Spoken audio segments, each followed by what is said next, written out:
بسم الله الرحمن الرحيم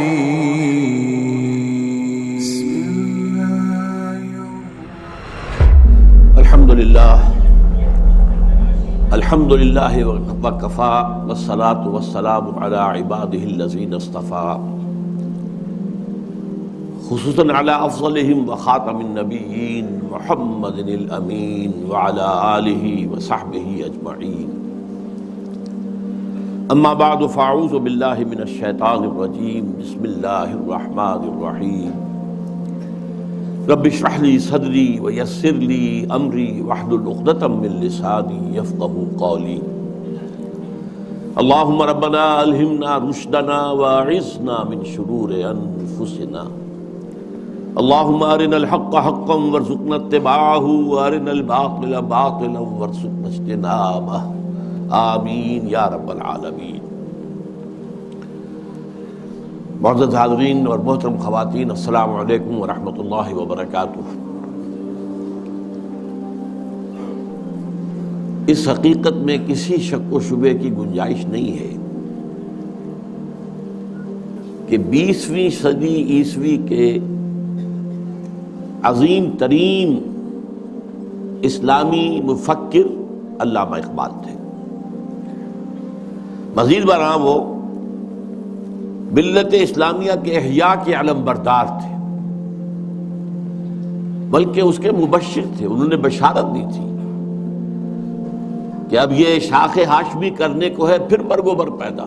بشارت دی تھی کتاب ملت بیضا کی پھر شیرازہ بندی ہے. یہ شاخ ہاشمی کرنے کو ہے، پھر برگ و بر پیدا. تو یہ صرف اس کی احیاء کے علم بردار ہی نہیں تھے، مبشر بھی تھے. سب سے بڑھ کر وہ اسلام کی نشأت ثانیہ کے علم بردار تھے. میں ان دو چیزوں کو ذرا علیحدہ کر رہا ہوں، اسلام کی نشأت ثانیہ اور ملت کی دوبارہ دنیا میں سربراہی کا پیدا ہونا. یہ ہمیشہ ساتھ نہیں رہے ہیں. ابتدا میں اسلام ابھرا عربوں کے ساتھ. حضور بھی صلی اللہ علیہ وسلم عرب تھے، خلافت راشدہ خلفائے اربعہ عرب تھے. لیکن خلافت راشدہ کے اختتام کے ساتھ اسلام کا زوال شروع ہو گیا. ریاست کی سطح پر سے اسلام خارج. اب جس کے پاس طاقت ہے وہ حاکم ہوگا. امرہم شورا بینہم، پس پشت. جس کی لاٹھی اس کی بھینس. یہ زوال شروع ہو گیا. لیکن عرب اقتدار، امت کا اقتدار بڑھتا چلا گیا، بڑھتا چلا گیا، بڑھتا چلا گیا. تقریباً 500 برس تک. آپ کو معلوم ہے کہ جسے ہم مسلم تاریخ کہتے ہیں، مسلم تاریخ کا تو زینت وہی ہے. ہارون الرشید کا زمانہ، مامون الرشید کا زمانہ، امین الرشید کا زمانہ، یہ ہے اصل دور. لیکن یہ خلافت راشدہ تو نہیں تھی، ملوکیت تھی. جسے علامہ اقبال نے امپیریلزم کہا ہے، عرب امپیریلزم، اپنے لیکچرز میں، اپنے خطبہ الہ آباد میں. اس کے بعد مسلمانوں پر بہت بڑا زوال آیا، بہت بڑا زوال آیا. پہلے صلیبیوں کے ہاتھوں آیا، لاکھوں مسلمان قتل. میڈیٹرینین کا پورا علاقہ جو ہے وہ عیسائیوں کے قبضے میں چلا گیا. یروشلم ہمارے ہاتھ سے نکل گیا. 88 برس تک عیسائیوں کے پاس رہا، 1099 سے 1187 تک. اس کے بعد پھر ایک مرتبہ لے لیا ہے 13ویں صدی کے شروع میں، پھر عیسائیوں نے واپس لیا، پھر واپس لیا گیا ہے. بہرحال یہ پہلا جو تھا زوال کا ہمارا پہلی سیڑھی تھی. لیکن اس کے بعد زوال آخری انتہا کو پہنچا ہے 13ویں صدی میں.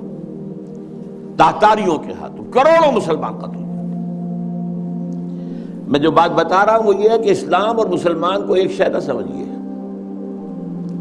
ابتدا میں وہ ایک تھے، خلافت راشدہ کے بعد اسلام کا زوال، لیکن مسلمانوں کا عروج جاری رہا، بلکہ وہ اپنی انتہا کو پہنچا. پھر مسلمانوں کا بھی زوال آ گیا. لیکن اس کے کچھ عرصے بعد معجزہ رونما ہوا کہ پاسباں مل گئے کعبے کو صنم خانے سے، ہے یہاں فتنہ تاتار کے افسانے سے، جن تاتاریوں کے ہاتھوں کروڑوں مسلمان قتل ہوئے تھے وہی اسلام لے آئے، اسلام نے انہیں فتح کر لیا۔ بہرحال پھر ترکوں کے زیر قیادت مسلمانوں کا دوسرا عروج آیا ہے۔ ترکان تیموری ہندوستان میں، ترکان صفوی ایران میں، ترکان سلجوقی مڈل ایسٹ میں، ترکان عثمانی Ottomans, the great Ottoman empire for 4 centuries 400 years، خلافت بھی ان کے پاس رہی، پھر ان کا بھی زوال آ گیا۔ اور یوں سمجھئے کہ پچھلی صدی کے آغاز میں پہلی جنگ عظیم کے بعد اسلام اور مسلمان دونوں انتہائی زوال کی حالت میں تھے، دونوں۔ لیکن بہرحال اس کے بعد ایک تھرڈ اپورڈ موومنٹ شروع ہوئی ہے، وہ ایک علیحدہ مسئلہ ہے۔ لیکن میں یہ عرض کر رہا تھا کہ علامہ اقبال ملت اسلامیہ کی بھی احیاء کے علم بردار تھے اور اسلام کی نشست ثانیہ کے بھی علم بردار تھے، یہ دونوں چیزیں ان کے ہاں بیک وقت موجود ہیں۔ البتہ ایک بات نوٹ کر لیجئے، کوئی انسان بڑے سے بڑا مفکر ایسا نہیں ہوتا کہ ابتدا ہی سے اس کا فکر پختہ ہو، اسے منازل میں سے گزرنا ہوتا ہے، لَتَرْكَبُنَّ طَبَقًا عَنْ طَبَقٍ، درجہ بدرجہ آگے جانا ہوتا ہے۔ یہ معاملہ انبیاء کا ہے، رسولوں کا ہے، جن کو اول روز سے ہی اللہ تعالیٰ کے ساتھ جن کا رشتہ قائم ہوتا ہے وحی کا۔ لیکن غیر نبی کوئی بھی بڑے سے بڑا انسان، چنانچہ علامہ اقبال کی زندگی کے بھی 4 ادوار کا میں ذکر کرنا چاہتا ہوں۔ 1894-95 سے انہوں نے شعر کہنے شروع کیے یہیں شہر لاہور میں، اس سے لے کر 1905 تک یہ 10 سال لگ بھگ بنتے ہیں۔ وہ ایسے ہی ایک شاعر تھے جیسے بہت دوسرے شاعر ہوتے ہیں، بس یہ کہ اس میں فنی طور پر کچھ ان کا بڑا بھاری ہوگا بعض اعتبارات سے، لیکن وہی عشق و محبت کی باتیں اور وہی ہجر اور وصال کے قصے اور وہی گل و بلبل کی داستانیں، کی گود میں بلی دیکھ کر، یہ اس قسم کے مضامین، اور اس کے ساتھ اس وقت وہ ایک انڈین نیشنلزم کے بھی علمبردار بن کے سامنے آئے۔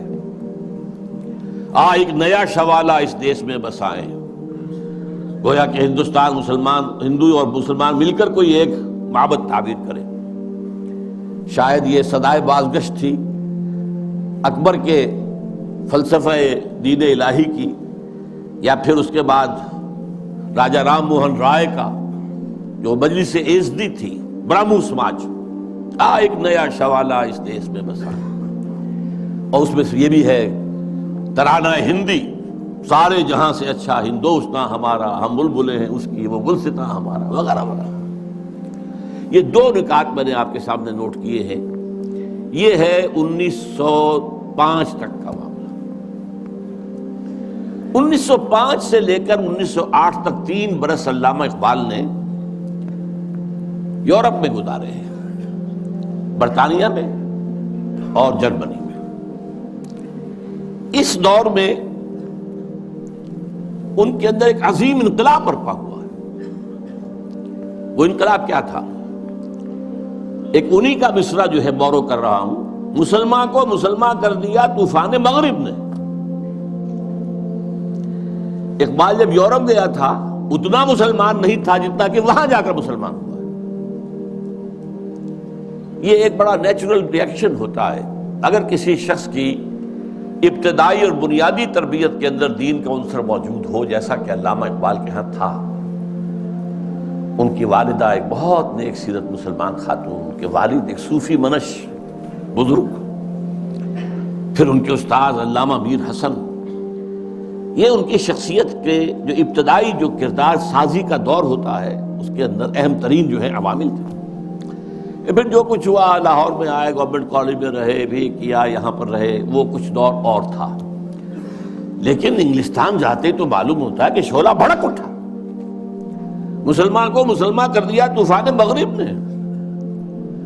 پھر وہاں کے فلسفے، فکر، نظریات، اس کا جو مطالعہ کیا تو اس میں خود اپنی کیفیت کو بیان کیا ہے کہ عذاب دانش حاضر سے باخبر ہوں میں کہ میں اس آگ میں ڈالا گیا ہوں مثل خلیل علیہ الصلوۃ والسلام، کہ جیسے حضرت ابراہیم کو نمرود کی آگ میں ڈال دیا گیا تھا، مجھے بھی اس آگ میں جھونک دیا گیا۔ یہ تو آگ ہے، یہاں یہ تو عذاب کا ہے، عذاب دانش افرگ، لادینیت، الحاد، یہ ساری چیزیں جو ہے رگ و پے میں سرایت کیے ہوئے یہاں پر۔ لہذا عذاب دانش حاضر سے باخبر ہوں میں کہ میں اس آگ میں ڈالا گیا ہوں مثل خلیل۔ اللہ نے حضرت ابراہیم کو بھی وہاں سے زندہ و سلامت نکال لیا تھا۔ علامہ اقبال بھی وہاں سے جب آئے ہیں تو ایک مومن کا ذہن اور فکر لے کر آئے ہیں، مومن کا دل لے کر آئے ہیں۔ اس وقت کی ان کی جو ایکویٹی آف ویژن تھی، اس کا اندازہ کیجئے 1905 سے 8 تک کے حالات، اور انہوں نے مشاہدہ کر لیا تھا کہ فرنگ کی رگے جہاں پنجے یہود میں، اور بھی بہت لوگ جاتے آتے تھے، انگلستان جاتے تھے، کسی نے دیکھا کہ دیکھنے والوں ہی کو دکھائی دیتا ہے، صاحب بصیرت لوگوں ہی کو۔ تو علامہ اقبال بہت بڑے سیر تھے، دیکھنے والے تھے، ایک تو حال کا مشاہدہ گہرا اور ایک مستقبل کے بارے میں بھی، اور ان کی نگاہیں بہت تیز تھی۔ گاہ میری نگاہ تیز چیر گئی دل وجود۔ اس کے بعد سن 8 سے 1938 تک 30 برس، اب یہ ہے ان کا وہ دور جس میں اگرچہ انہوں نے شاعری کو جاری رکھا ہے، شاعری کی ہے، لیکن ساتھ ہی یہ بھی کہا ہے مرا یاراں غزل خانے شمردند، مجھے خامخواہ لوگوں نے شاعر سمجھ لیا ہے، غزل خاں سمجھ لیا ہے، اور شکوہ کیا ہے کہ ہر کسے از ظن خود شد یاد من بس درون من نجست اسرار من۔ میرے بہت سے دوست بنے ہوئے ہیں، عقیدت مند ہیں، آتے ہیں، سب کچھ ہے، لیکن کوئی میرے اندر جھانک کر نہیں دیکھتا کہ اس کے اندر ہے کیا، وہ کیا چیز ہے جو مجھے بے چین کیے ہوئے، اس سے کسی کو دلچسپی ہی نہیں ہے۔ یہ جو دور ہے 30 برس کا، میرے نزدیک اس میں اقبال کی سب سے بڑی حیثیت یہ ہے کہ وہ قرآن مجید کا اس دور کا سب سے بڑا شارح ہے۔ میں لفظ تفسیر استعمال نہیں کر رہا، وہ ایک ٹیکنیکل ٹرم ہو جائے گی۔ شارح اقبال قرآن، اور ساتھ ہی سب سے بڑا داعی ہے۔ میرے علم میں نہیں ہے کہ کسی اور شخص نے اس شد و مت کے ساتھ مسلمانوں کو قرآن کی طرف دعوت دی ہو کہ لوٹو قرآن کی طرف۔ سادہ ترین الفاظ میں، وہ زمانے میں معزز تھے مسلمان ہو کر اور تم خار ہوئے تاریک قرآن ہو کر، اے جو شبنم برزمی افتندئی در بغل داری کتاب زندئی۔ اے وہ قوم جو شبنم کی طرح زمین پر پڑی ہوئی ہے اور لوگ اسے اپنے قدموں سے توڑ رہے ہیں، پامال کر رہے ہیں، ہوش میں آ، تیرے پاس وہ کتاب زندہ موجود ہے۔ جیسے حضرت موسیٰ علیہ السلام کے پاس بھی عصا تو تھا، لیکن جب دربار میں جب وہ مقابلہ ہو رہا تھا اور جادوگروں نے اپنی رسیاں پھینکی، وہ بھی سانپ بن گئے، تو حضرت موسیٰ کے دل میں بھی خوف آ گیا۔ فَأَوْجَسَ فِي نَفْسِهِ خِیفَةً مُوسیٰ، یہ بربنائے طبع بشری ہے۔ اس طرح کی چیز کا معاملہ انبیاء کی عصمت کے منافی نہیں ہے، بربنائے طبع بشری ہے۔ کہ میرا معجزہ بھی تو یہی تھا نا جو اللہ نے دیا تھا، کہ میرا عصا جو ہے وہ اژدہا بن گیا، یہ تو انہوں نے سانپ بنا دیے، اب کیا ہوگا؟ تالی پٹ جائے گی۔ اب تو مجمع خود کہا تھا کہ جمع کرو لوگوں کو۔ اس وقت اللہ نے فرمایا جو تیرے ہاتھ میں اسے پھینکو، ذرا ڈالو تو صحیح، دیکھو تو صحیح، ڈرو نہیں۔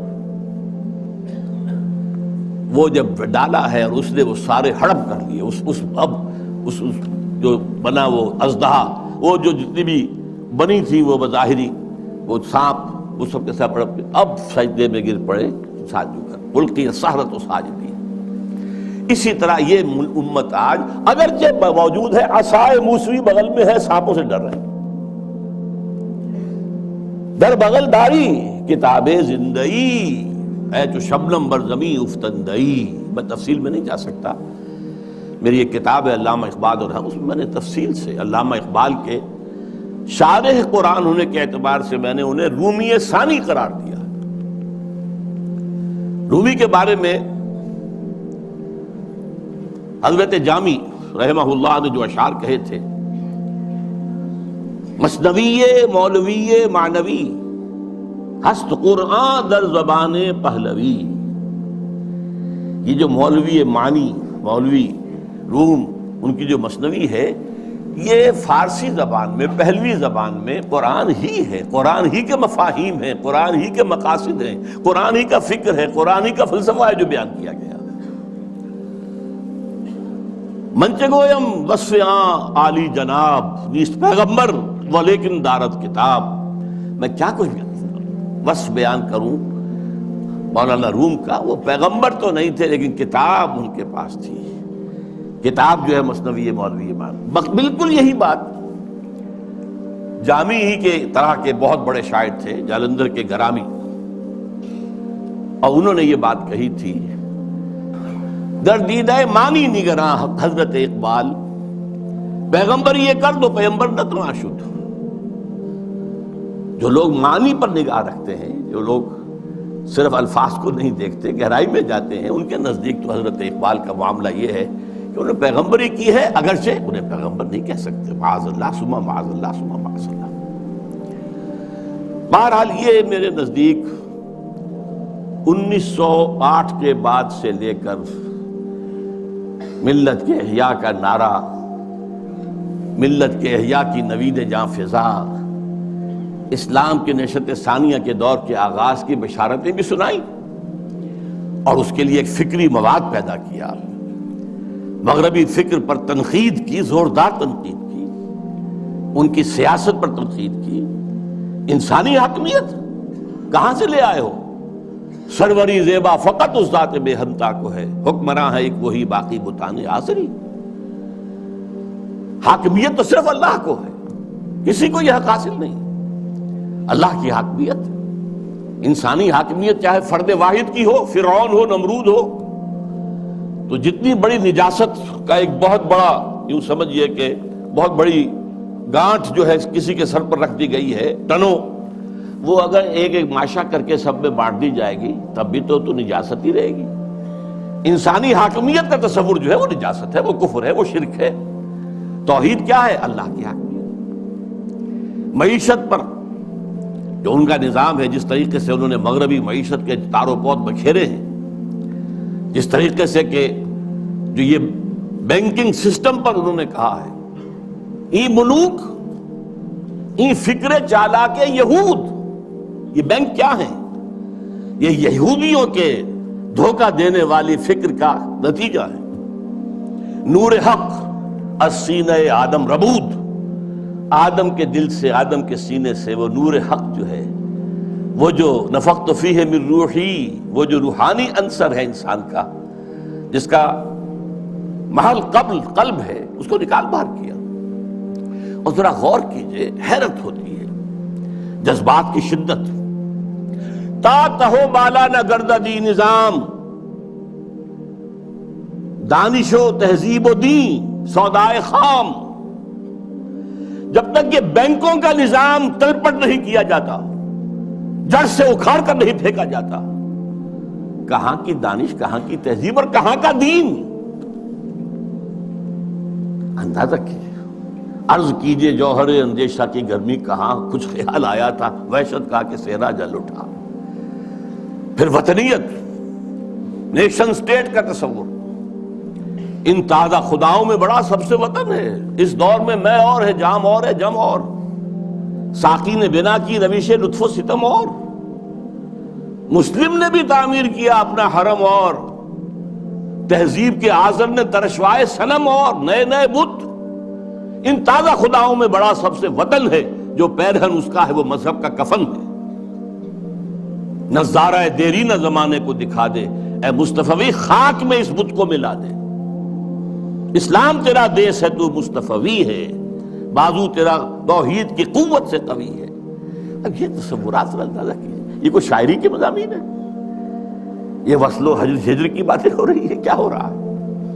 یا محبوب کے لب لعلین کی کا کوئی تذکرہ ہو رہا ہے، یا اس کے وہ گیسوؤں کی کوئی؟ یہ تو بات ہی کچھ اور ہے، یہ شاعری تو نہیں. نغمہ کجا و من کجا، ساز سخن بہانہ ایست، سوئے قطار می کشم ناقہ بے زمام را. یہ امت جو بکھر گئی ہے، یہ لوگ فکری انتشار ہے، عملی انتشار ہے، فقہی انتشار ہے، نہ معلوم کیسے کیسے انتشار ہیں. انہیں سب کو پھر ایک لائن میں لا کر، ایک قطار میں لا کر ایک قافلے کی شکل دینا چاہتا ہوں. اس کے لیے میں نے شاعری کو اپنا ذریعہ بنایا ہے.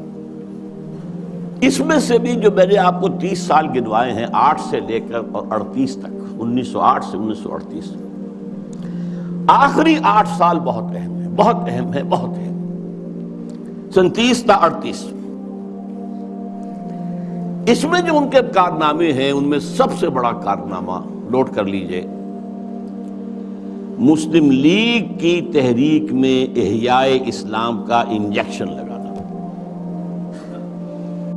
مسلم لیگ 1906 میں قائم ہوئی ڈھاکہ میں.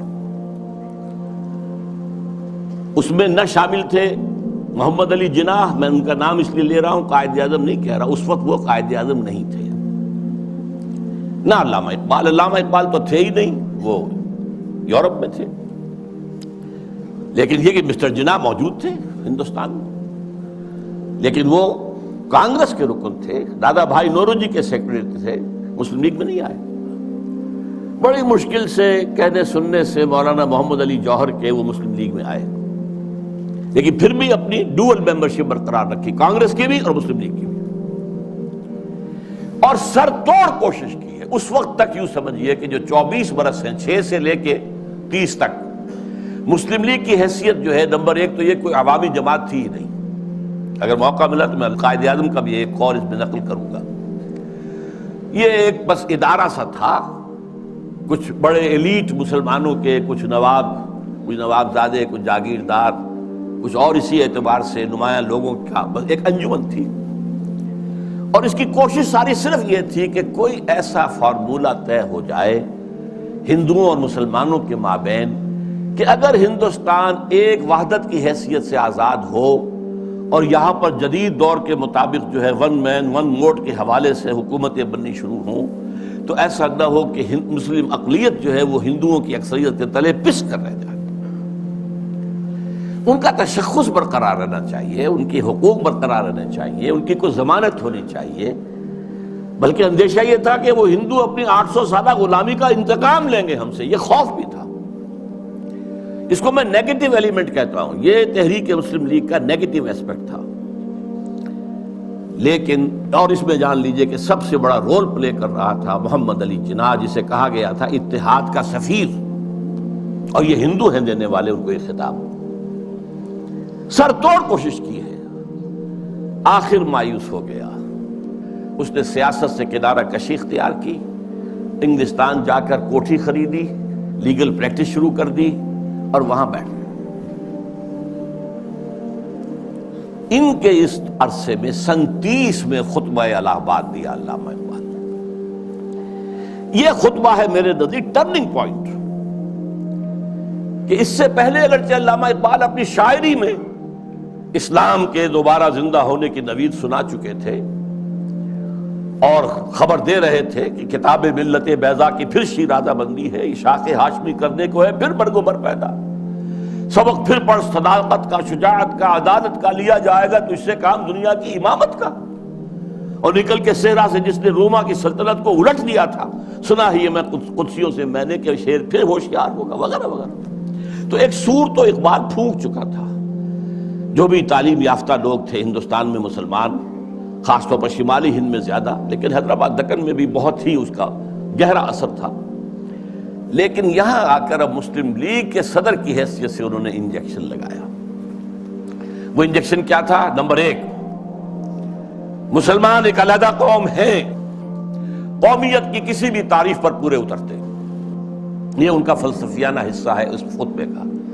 لیکن جس چیز کو میں کہہ رہا ہوں ٹرننگ پوائنٹ، انہوں نے کہا یہ ڈیسٹنی ہے، یہ تقدیر مبرم ہے کہ ہندوستان کے شمال مغرب میں ایک مسلم ریاست قائم ہوگی. It was not a proposal, it was a prophecy, destiny. Number ایک. نمبر دو، اور اگر ایسا ہو گیا تو ہمیں موقع مل جائے گا کہ اسلام کے تابناک چہرے پر جو بدنما داغ اور دھبے آ گئے تھے عرب ملوکیت کے دور میں، لفظ کیا ہے؟ عرب امپیریلزم. یہ بنو امیہ کا دور، یہ بنو عباس کا دور، پھر ترکان عثمانی کے دور، یہ بادشاہتیں تھی، اس میں خلافت کا تو سوال نہیں، نام خلافت کا رہا، خلفائے بنی امیہ اور خلفائے بنی عباس اور خلفائے بنی عثمان وغیرہ، آل عثمان۔ اب اس دور میں جو نقشہ اسلام کا آیا ہے دنیا کے سامنے، وہ ظاہر بہت بدنما ہے، بہت داغدار ہے۔ اگر ہمیں آزاد ایک مسلمان ریاست مل جاتی ہے، ہمیں موقع مل جائے گا کہ ان بدنما داغوں اور دھبوں کو ہٹا کر دھو کر صحیح اسلام کا ایک نقشہ پوری دنیا کے سامنے پیش کریں۔ یہ ہے پازیٹیو انجیکشن۔ یہاں سے مسلم لیگ کا دور ثانی شروع ہوتا۔ اب وہ صرف منفی نہیں تھا، اب وہ تحفظات ہی کی بات نہیں تھی، اب یہ کہ اس میں ایک مثبت، ایک مقصد، نصب العین، ایک اعلیٰ ہدف، ایک اونچا آدرش قائم ہو گیا۔ اس زمانے میں اسم اکرام صاحب جو ہیں، جن کی مشہور کتابیں ہیں روض کوثر، موج کوثر، آب کوثر، بہت ہی بڑے پڑھے لکھے آدمی تھے، اس زمانے میں آکسفورڈ میں پڑھتے تھے۔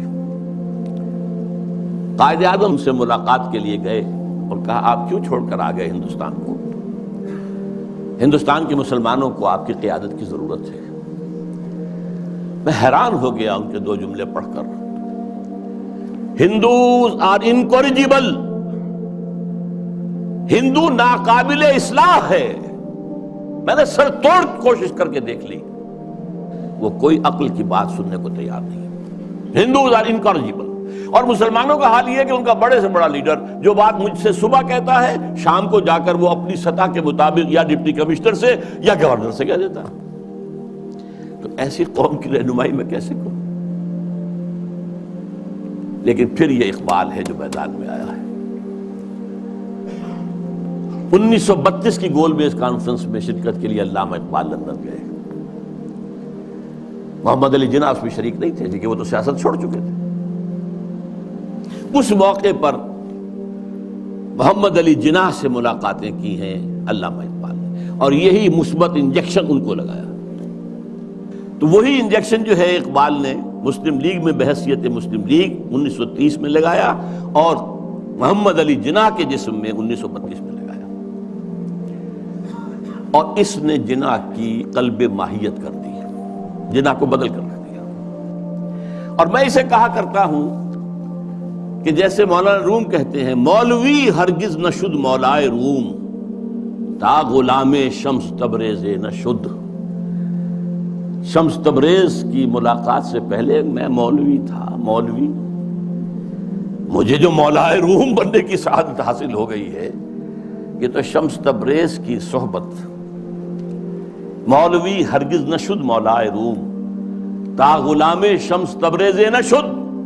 اسی طرح محمد علی جناح کبھی قائد اعظم نہیں بن سکتا تھا اگر اقبال نے اس کے اندر یہ انجیکشن نہ لگایا ہوتا۔ میں اس کے ثبوت کے لیے چاہتا ہوں ذرا یہ ایک میں کوٹیشن دے رہا ہوں۔ 21 اپریل 1932 کو جب علامہ کا انتقال ہوا ہے تو اس وقت جو ہے ایک بہت بڑی پبلک جلسہ جو ہے ہو رہا تھا کلکتہ میں۔ وہاں عین جلسے کی حالت میں خبر پہنچی تو اخبار نے یہ لکھا، جو میرے پاس کوٹیشن ہے، دی نیشنز وائس نامی کتاب سے یہ چیزیں میں نے لی ہیں، کہ یہ جلسہ جو ہے قائد اعظم کی تقریر نے اس کے اندر وہ رنگ پیدا کیا کہ وہ سارا سیاسی معاملات جو زیر غور تھے ختم ہو گئے، صرف ایک کانڈولنس میٹنگ بن کر رہ گئی۔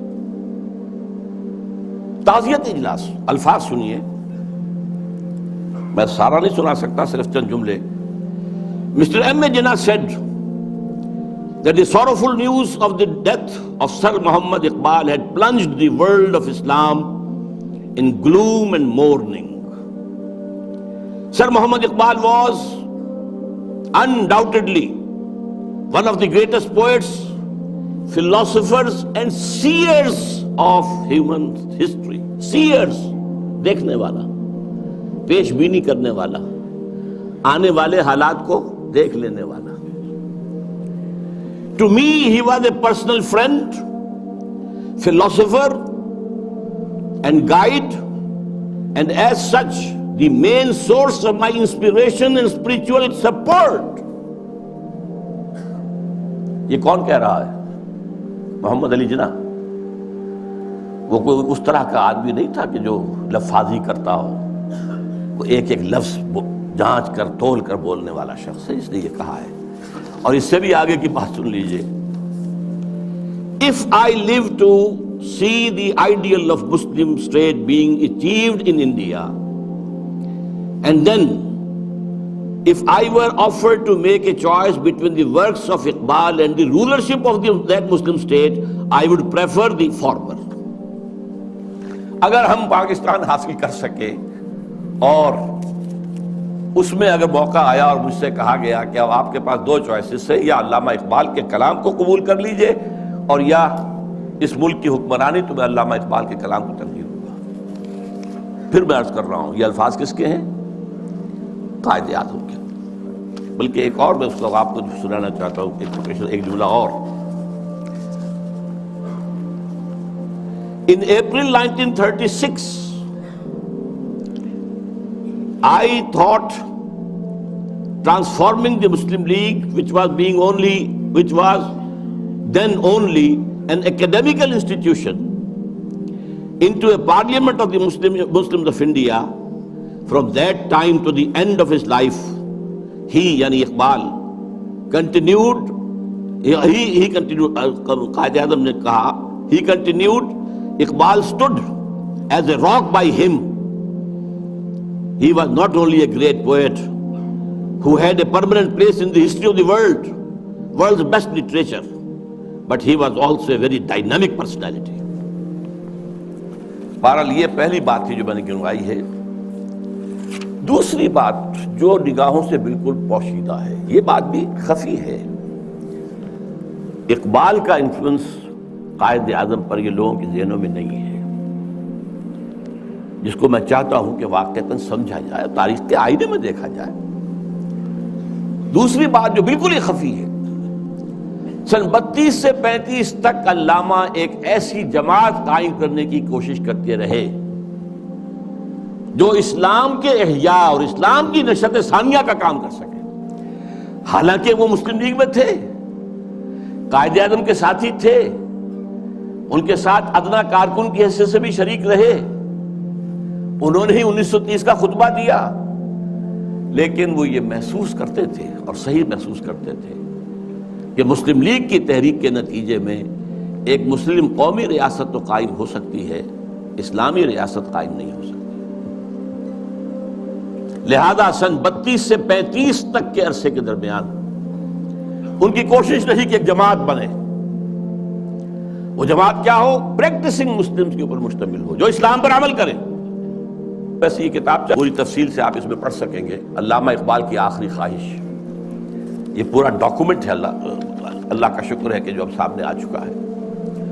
پھر یہ کہ اس کا نظم جو ہے عمارت کی بنیاد پر ہو، صدارت کی بنیاد پر نہیں، وہ عمارت بیعت کی بنیاد پر ہو، اور وہ کبھی الیکشن میں حصہ نہ لے. یہ 4 چیزیں نوٹ کر لیجئے.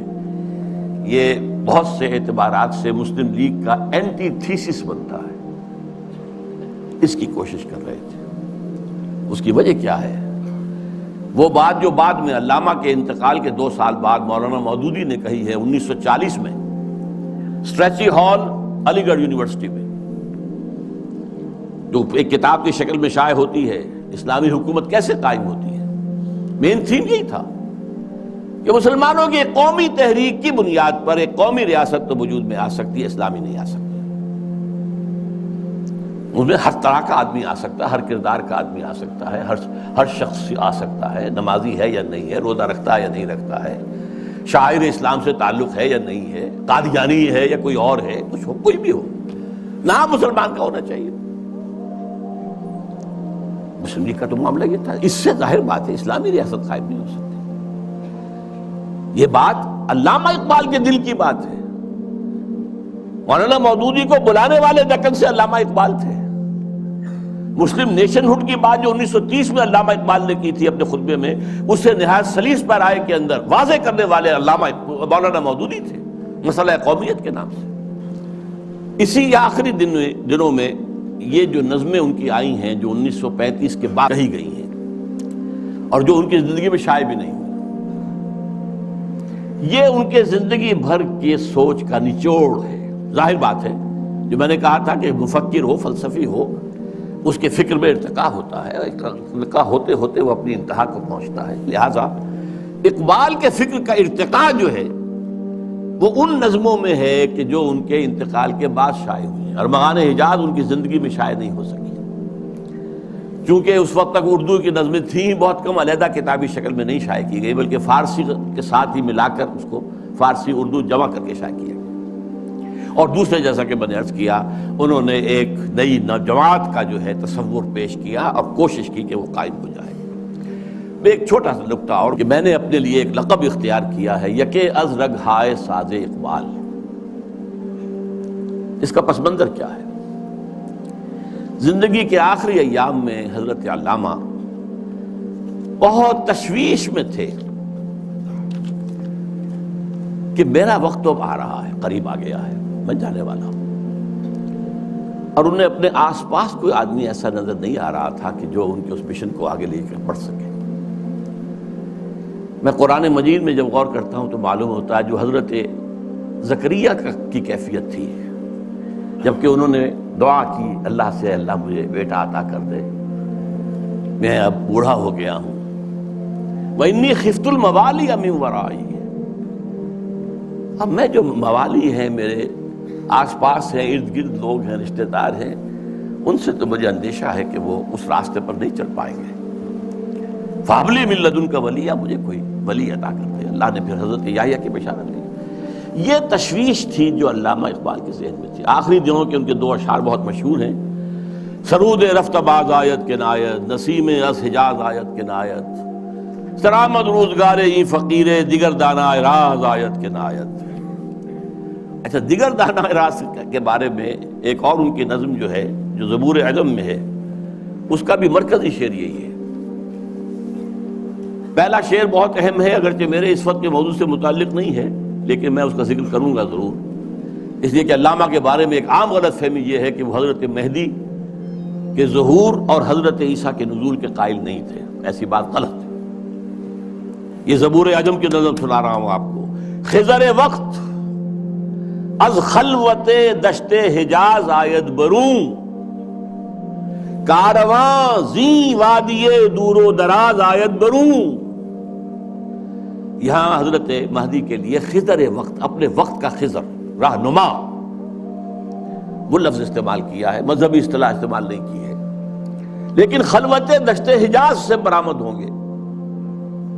اس میں شیعہ سنی دونوں کنسپٹ جمع ہو گئے۔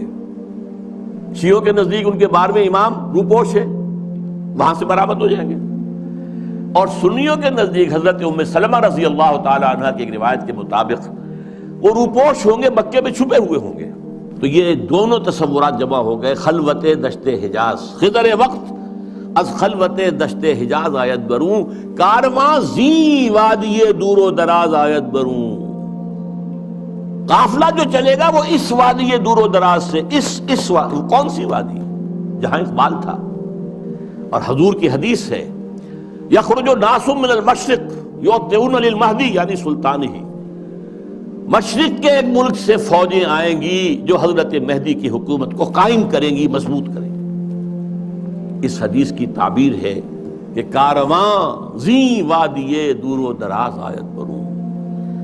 اب اس میں ایک درمیانی شعر بھی ہے، عمر حاضر کعبہ و مدخالہ می نالد حیات، تاز بزم عشق یک دانائے راز آیت بروں۔ دانائے راز جو ہے وہ کوئی روز روز پیدا نہیں ہوتا۔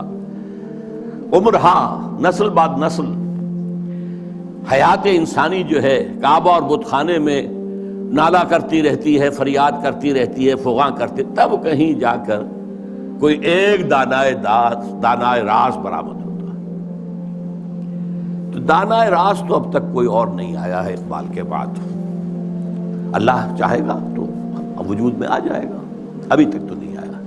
البتہ اس نظم کے آخری شعر کے حوالے سے کس قدر پیارا شعر ہے، اس میں شعریت بھی اپنی انتہا کو ہے۔ چنگ را گیرے دست دستم کہ کارز دست رفت، نغمام خون گشت و از رگہائے ساز آیت بروں. اے لوگوں میرے ہاتھ سے یہ ساز لے لو، یہ ستار اب لے لو، میرے ہاتھ سے لے لو. میرے ہاتھ کا کام تو ہو چکا، میری انگلیوں نے اس میں ساز بھر دیا ہے، اس میں جو نغمہ ہے وہ بھر دیا ہے. نغمہ میرا نغمہ خون گشت، خون بن کر ان تاروں میں دوڑ رہا ہے جیسے انسانی رگوں کے اندر خون دوڑتا ہے. از رگہائے ساز آیت بروں، یہاں سے خود بخود باہر نکلے گا. چنانچہ بہت سے لوگوں نے، اللہ کا شکر ہے، کام کیا ہے. مرزا محمد منور صاحب بھی ہیں ہمارے جنہوں نے یہ کام کیا ہے، چودھری مظفر حسین صاحب بھی ہیں، اب ڈاکٹر فتح محمد ملک ہے، اور لوگ بھی بہت سے ہیں. تو میں ان کو کہتا ہوں رگہائے ساز اقبال. لیکن میں نے خود اپنے لیے یہ لقب اختیار کیا ہے کہ یکے از رگہائے ساز اقبال، اقبال کے ساز کے تاروں میں سے ایک تار میں بھی ہوں. اب میں چاہتا ہوں کہ ذرا اس آخری جو نظم ہے ان کی زندگی کی، اور جس میں میرے نزدیک ان کا پیغام جو ہے امت مسلمہ کے نام وہ جامعیت کے ساتھ آ گیا ہے تمثیلی پیرائے میں. یہ ابلیس کی مجلس شورا ہے. اب میں حیران ہوتا ہوں کہ محسوس ہوتا ہے کہ آج کل کہیں یہ مجلس شورا جو ہے کہیں منعقد ہوئی ہے حال ہی میں، اور یہ 80 سال پہلے کی بات ہے. ابلیس صاحب جو ہیں صدر ہیں، ظاہر بات ہے اس اپنی مجلس شورا کے، وہ پہلے اوپننگ ایڈریس کر رہے ہیں. یہ عناصر کا پرانا کھیل، یہ دنیائے دوں. یہ جو دنیا ہے یہ کیا ہے؟ عناصر کا پرانا کھیل ہے. ایلیمنٹس، سالمات، ایٹمز، انہی کی اکھیڑ پچھاڑ ہے نا جس کا یہ کھیل چل رہا ہے. یہ عناصر کا پرانا کھیل. یہ دنیا دوں، دوں کہتے ہیں پست کو، بہت گھٹیا. یہ گھٹیا دنیا جو ہے، یہ دنیا زمین. یہ لفظ جواب شکوہ میں اقبال نے بھی استعمال کیا ہے کہ شوخ و گستاخ یہ پستی کے مکین کیسے ہیں. یہ زمین کے رہنے والے کیسے شوخ اور گستاخ ہے، کس طریقے سے شکوہ کیا ہے اللہ سے. تو اسی طرح وہ ابلیس کہتا ہے یہ عناصر کا پرانا کھیل، یہ دنیائے دوں. یہ عناصر کا پرانا کھیل، یہ میٹیریلزم کے جتنے بھی شعبے ہیں، جتنی بھی شاخیں ہیں، جتنے بھی گریڈز ہیں، اور ہندوستان میں چار واک ہے، جین مت ہے، بدھ مت ہے، اور سانکھ درشن، یہ سب اسی کے ہیں. یہ خالص میٹیریل کھیل ہے دنیا کا. اس سے آگے انہیں کچھ اور نظر نہیں آتا. دنیا کی حقیقت خالص مادہ ہے، مادے ہی کی بنیاد پر یہ دنیا ہے. ساکنان عرش اعظم کی تمناؤں کا خون. ساکنان عرش اعظم ملائکہ مقربین، ان کی تمناؤں کا خون ہو گیا. کیسے؟ جب اللہ نے کہا تھا وَإِذْ قَالَ رَبُّكَ لِلْمَلَائِكَةِ إِنِّي جَاعِلٌ فِي الْأَرْضِ خَلِيفَةً، تو فرشتوں نے ذرا استفہام کیا تھا نا. قالوا وتجعل فيها من يفسد فيها ويسفك الدماء ونحن نسبح بحمدك ونقدس لك. ہم تسبیح و تقدیس کے اندر لگے ہوئے ہیں، ہم خادمان، ہم حاضر ہیں، ہم سب کام کر رہے ہیں. ابلیس اس کو انٹرپریٹ کر رہا ہے کہ اصل میں وہ خود خواہش مند تھے خلافت کے، تو ان کی تمنا کا خون ہو گیا جبکہ آدم کو خلافت دے دی گئی. یہ عناصر کا پرانا کھیل، یہ دنیائے دوں. ساکنان عرش اعظم کی تمناؤں کا خون، اس کی بربادی پہ آج آمادہ ہے وہ کارساز جس نے اس کا نام رکھا تھا جہان کاف و نوں. یہ اللہ کے امر کن سے کائنات وجود میں آئی تھی نا. اچھا وہ اس کو نہیں مان رہا، وہ صرف نام یہ رکھا گیا ہے. اب اللہ جانو، یہ اللہ ہی جانتا ہے کہ اس کے دماغ میں کیا خناس ہے. لیکن اللہ نے جو یہ کہا ہے کہ یہ کن سے بنایا ہے، کن فیکون. آج معلوم ہوتا ہے ابلیس کہتا ہے کہ اس کی بربادی پر خدا نے فیصلہ کر لیا ہے. جس نے اس کو بنایا تھا وہ اب اس کی بربادی کے در پہ ہے. اس کے دونوں معنی ہو سکتے ہیں. ایک تو یہ بھی کہ اسے محسوس ہو رہا ہے کہ قیامت اب قریب آ رہی ہے. یہ کھیل جو ہے اور یہ خیر و شر کی کشاکش ستیزہ کار رہا ہے ازل سے تا امروز، چراغ مصطفی سے شرار بولہبی. یہ جو ہے اب آخری اینڈ پہ آ رہا ہے اس ڈرامے کا. یہ ڈرامہ دکھائے گا کیا سین، پردہ اٹھنے کی منتظر ہے نگاہ. تو جیسے کہ یہ بات کہی گئی ہے کہ یہ ڈرامہ جو ہے اب ختم ہونے کو، اقبال نے بھی اس کو کہا ہے، دنیا کو ہے پھر مار کا روح و بدن پیش، تہذیب نے پھر اپنے درندوں کو ابھارا. اللہ کو پامر دیے مومن پہ بھروسہ، ابلیس کو یورپ کی مشینوں کا سہارا. تو وہ بھی محسوس کر رہا ہے کہ شاید اب وہ قیامت ختم ہے اور یہ کھیل اب آخری سین پر آ گیا ہے، اور شاید اس کا مفہوم یہ ہو کہ اس دنیا میں ہم نے شرک کا، الحاد کا، یہ سارے بے حیائی کا، بے شرمی کا، سودی نظام کا، انسانی حاکمیت کا، یہ سارا کھیل ہم نے بنایا ہے۔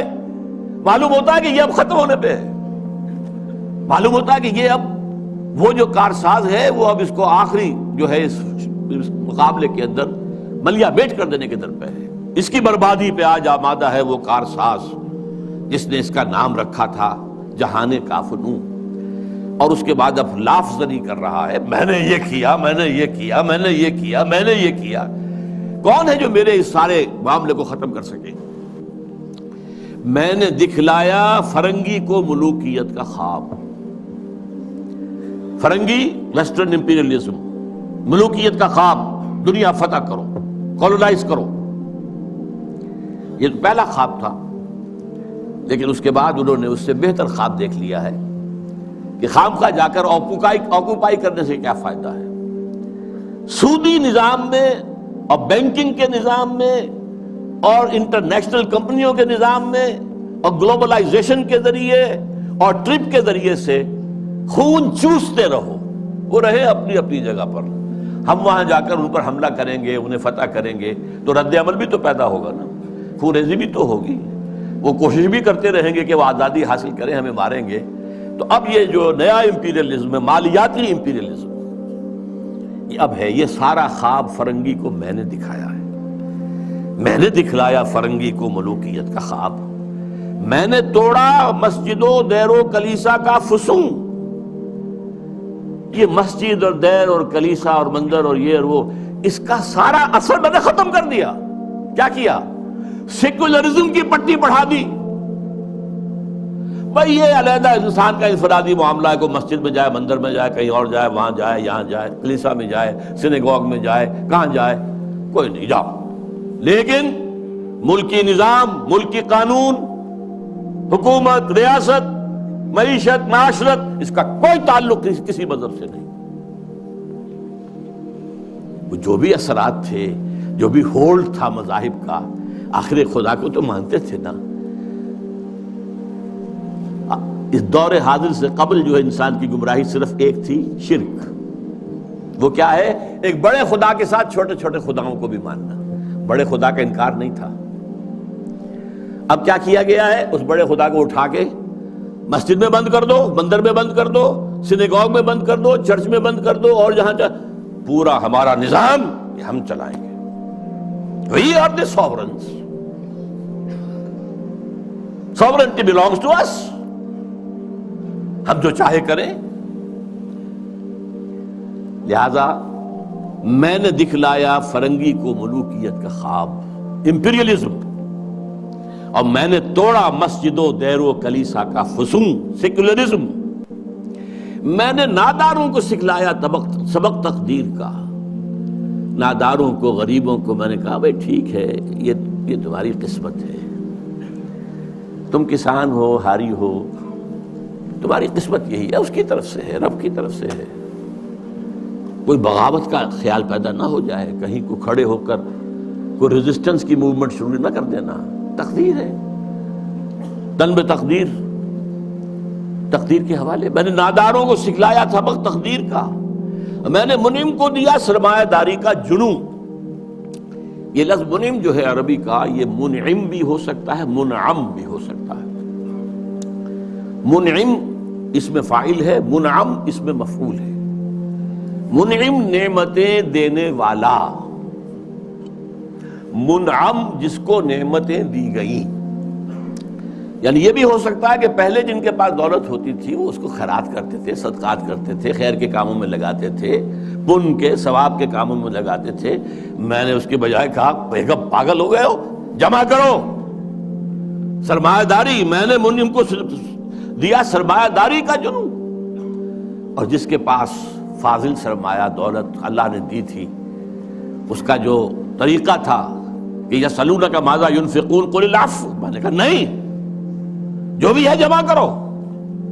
جمع فاوعا، جس نے جمع کیا اور خوب پھر سینت کر رکھا، سنبھال کر رکھا، بچا بچا کر رکھا. یا کہا جمع مالا وعددہ یحسب ان مالہ اخلدہ. یہ سبق میں نے دولت مند کو سکھا دیا. تو میں نے ناداروں کو سکھلایا سبق تقدیر کا، میں نے منعم کو دیا سرمایہ داری کا جنون. کون کر سکتا ہے اس کی آتش سوزاں کو سرد، جس کے ہنگاموں میں ہو ابلیس کا سودے دروں؟ کون ہے؟ میں نہیں ماننے کو تیار کہ ہمارے اس پورے کھیل کو کوئی طاقت ہے ایسی کہ جو ختم کر سکتی ہے. یہ لافظ نہیں کر رہا ہے. آخر کچھ خود سیلف ایشورنس کے لیے بھی کچھ ساتھیوں کی بھی دل بڑھانا ہوتا ہے نا. آخر چاہے آدمی دیکھ رہا ہو کہ I am fighting a losing battle, لیکن پھر بھی ساتھیوں کو تو برقرار رکھنے کے لیے دل بڑھانا، کوئی دل جوئی کرنا، کوئی حوصلہ دینا. کون کر سکتا ہے اس کی آتش سوزاں کو سرد، جس کے ہنگاموں میں ہو ابلیس کا سودے دروں، اور جس کی شاخیں ہوں ہماری آبیاری سے بلند؟ کون کر سکتا ہے اس نخل کہن کو سرنگوں؟ بس یہ خطاب تو ختم ہو گیا. کہ سوال یہ سمجھ میں نہیں آیا کہ آپ نے یہ مجلس شورا بلائی کائے کے لیے؟ تو اب پہلا مشیر جو ہے وہ گویا ہوتا ہے. اس میں کیا شک ہے کہ محکم ہے یہ ابلیسی نظام. آپ نے جو فرمایا سچ کہا. یہ ابلیسی نظام، یہ سیاسی نظام، یہ liberal democracy human sovereignty basis پر، اور یہ جوئے اور سود پر مبنی سارا ظالمانہ استحصالی نظام معاشی، اور یہ بے حیائی کہ انسان حیوان بن گیا ہے. اقبال نے اپنی وہ جو ذرا غزلیں ان کی باغ درا کے آخر میں ہیں، کچھ استہزائیہ انداز میں بھی ہے. یہ کوئی دن کی بات ہے مرد ہوش مند، غیرت نہ تجھ میں ہوگی نہ زن اوٹ چاہے گی. وہ اوٹ بھی نہیں رہے گی. معاملہ اس درجے جو ہے فحاشی کی انتہا کو پہنچ جائے گا. پہنچا ہوا ہے. آپ کو معلوم ہے جو کچھ یورپ میں ہوتا ہے، ریلوے اسٹیشن کے پلیٹ فارم کے اوپر کھڑے ہوئے جو کچھ کر رہے ہوتے ہیں، وہ سب کے سامنے موجود ہے. اس میں کیا شک ہے کہ محکم ہے یہ ابلیسی نظام. پختہ تر اس سے ہوئے خوئے غلامی میں عوام. یہ بہت اہم ہے. عوام کے اندر ایک پیسیمسٹک ایک انداز پیدا ہو چکا ہے. وہ ایکٹیوسٹ نہیں ہے. اب وہ کام کرنے کو تیار نہیں ہے. خوئے غلامی میں پختہ ہو گئے، دبے رہنے کے لیے تیار ہیں، ایکسپلائٹ کیے جانے کے لیے تیار ہیں. پختہ تر اس سے ہوئے خوئے غلامی میں عوام ہے ازل سے ان غریبوں کے مقدر کا سجود. مقدر میں سجود ان کی فطرت کا تقاضا ہے. نماز بے قیام. نماز بے قیام کسے کہتے ہیں؟ وہ نماز جس میں قیام نہ ہو. نماز میں قیام ہے، پھر رکوع ہے، پھر سجود ہے، پھر سجود ہے، پھر کھڑے ہونا ہے. لیکن ان لوگوں کی نماز اب وہ ہے جس میں قیام ہے ہی نہیں. رکوع ہی رکوع ہے یا سجود ہی سجود ہے. ہر جگہ جو ہے ماتھا ٹیکے ہوئے بیٹھے ہوئے ہیں، اور ہر جگہ پر جو ہے اس پورے سارے نظام کو، ظالمانہ نظام کو قبول کیے ہوئے ہیں. کچھ تن بتقدیر ہیں، کچھ کہتے ہیں مجبور ہیں، کیا کریں. کچھ حال مست ہیں، کچھ مال مست ہیں. لیکن یہ کہ کوئی بھی اس کے عام مقابلے میں آنے کو تیار نہیں ہے. آرزو اول تو پیدا ہو نہیں سکتی کہیں، ہو کہیں پیدا تو مر جاتی ہے یا رہتی ہے خام. آرزو، امنگ، کوئی اعلیٰ اونچا خیال، کوئی اونچا اعلیٰ نصب العین، کوئی اونچا آدرش، کچھ نہیں. یہ ہے ہی نہیں. حیوان کی سطح پر نظر آ چکا. آرزو اول تو پیدا ہو نہیں سکتی کہیں، ہو کہیں پیدا تو مر جاتی ہے یا رہتی ہے خام. اگر ہو بھی جائے تو مر جاتی ہے فوراً.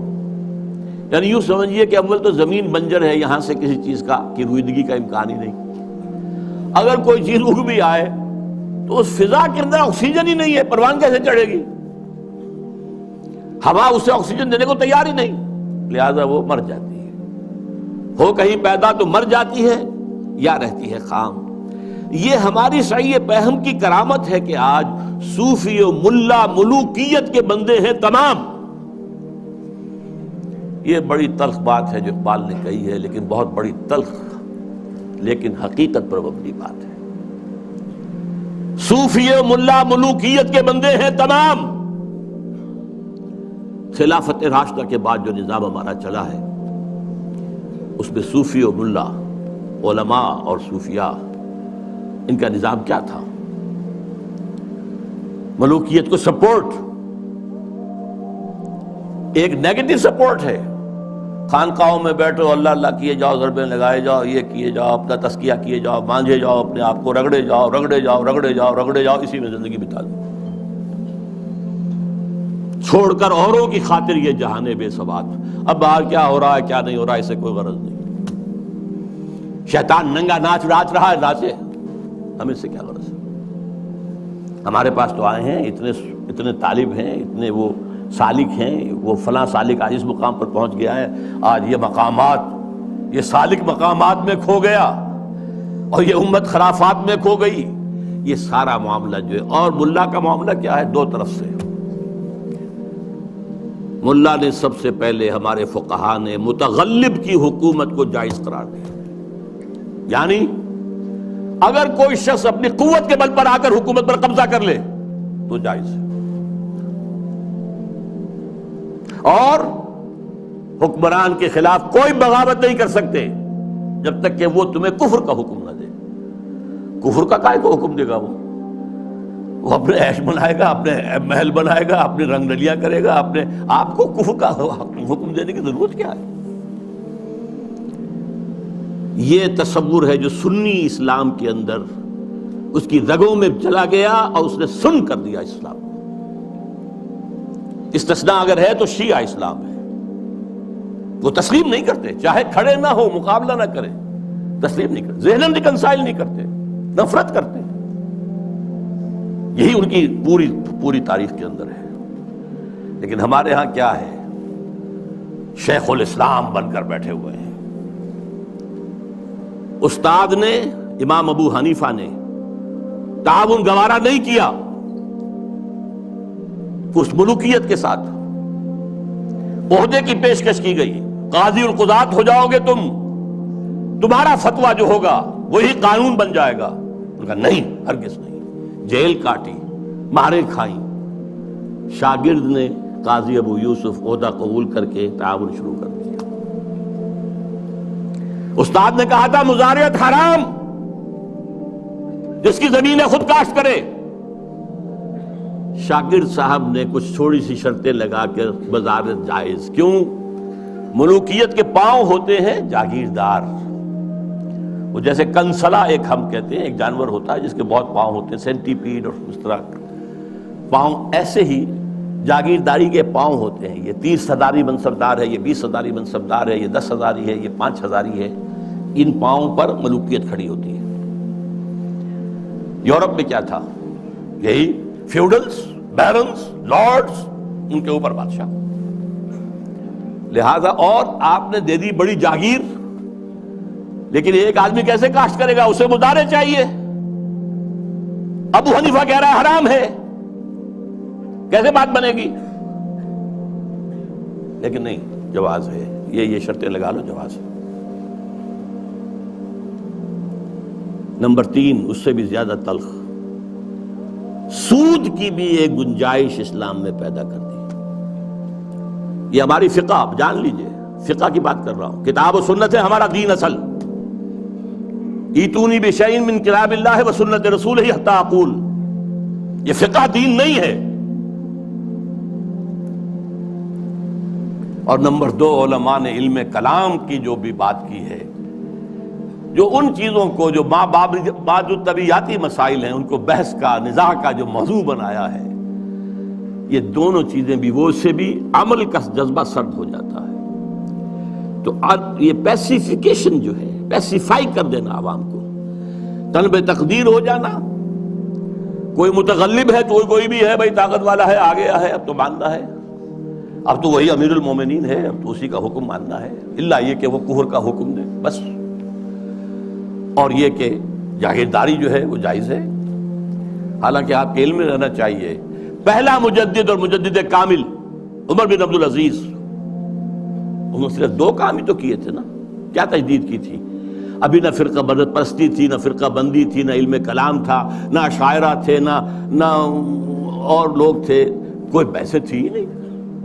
دو ہی چیزیں تھیں، ایک موروثی بادشاہت اور دوسرے جاگیریں، دو ہی تو کام کیے انہوں نے کہا مجھے چونکہ نامینیٹ کیا ہے ایک شخص نے خلیفہ، میں نہیں تیار ہوں اس کو قبول کرنے کے لیے، الا یہ کہ لوگ چاہیں۔ لوگوں نے کہا ہم چاہتے ہیں، ٹھیک ہے، پہلی کی بات ختم ہو گئی۔ دوسری، انہوں نے منگائی کینچی اور ساری دستاویزات منگوا لی جو جاگیریں دی گئی تھیں ان سے پہلے، اور وہ سب کینچی سے شریڈر اس وقت تک ایجاد نہیں ہوا تھا، بڑا ورنہ آسان کام ہو جاتا، وہ کینچی سے ساری قطر قطر کے پھینک دی، کوئی جاگیر نہیں۔ لیکن اس کے بعد کیا ہوا؟ جاگیرداری بھی آئی، غیر حاضر زمینداری آئی، یہ سارے شیطانی جو ہے چکر سارے کے سارے آ گئے۔ تو فرمایا یہ ہماری سعی پہم کی کرامت ہے کہ آج صوفی و ملا ملوکیت کے بندے ہیں تمام۔ تب مشرق کے لیے موضوع یہی افیون تھی، ورنہ قوالی سے کچھ کم تر نہیں علم کلام۔ قوالی بھی کیا کرتی ہے؟ آپ کے قواعد عملی کو ختم کر کے سر دھنتے رہی ہے۔ علم کلام بھی یہی کرتا ہے، مسائل، اللہ کی صفات اس کی ذات پر اضافی ہیں یا اس کی ذات کا جز ہیں، صفات حادث ہیں یا قدیم ہیں، اس کائنات کا کیا ہے ربط حادث بالقدیم، یہ کائنات حادث ہے، اللہ کی ذات قدیم ہے، رابطہ کیا ہے ان کا، کیا کنیکشن ہے؟ یہ مسائل جو لا ینحل ہے، یہ اس ماورا اس طبقے سے تعلق ہے ان تمام کا کہ جن کو حل ممکن نہیں ہے۔ قرآن نے حدیث نے ان کو چھیڑا ہی نہیں ہے، اپنی جگہ مسائل ہے، فلسفے میں بحثیں ہوتی ہیں، گفتگویں ہوتی ہیں، لیکن یہ کہ ان کو موضوع بنا لینا، انہی پر بحثیں ہونا۔ میں صرف تاریخی طور پر آپ کو بتا رہا ہوں، جب ترک قسطنطنیہ کا محاصرہ کیے ہوئے پڑے ہوئے تھے تو آیا صوفیہ جو ان کا سب سے بڑا چرچ تھا، بڑی مسجد ہے وہ، وہاں پر مناظرہ ہو رہا تھا کن مسائل پر؟ علماء عیسائیوں کے، ایک سوئی کی نوک پر کتنے فرشتے آ سکتے ہیں؟ حضرت عیسیٰ کی ولادت کے بعد بھی حضرت مریم کنواری رہ گئی یا نہیں؟ اور جو لاسٹ سپر میں روٹی کھائی تھی حضرت عیسیٰ نے، وہ خمیری تھی یا فطیری تھی؟ ان مسائل پر بحثیں ہو رہی ہیں آیا صوفیہ میں، اور وہاں لشکر مسلمانوں کا پڑا ہوا گھیرے ہوئے۔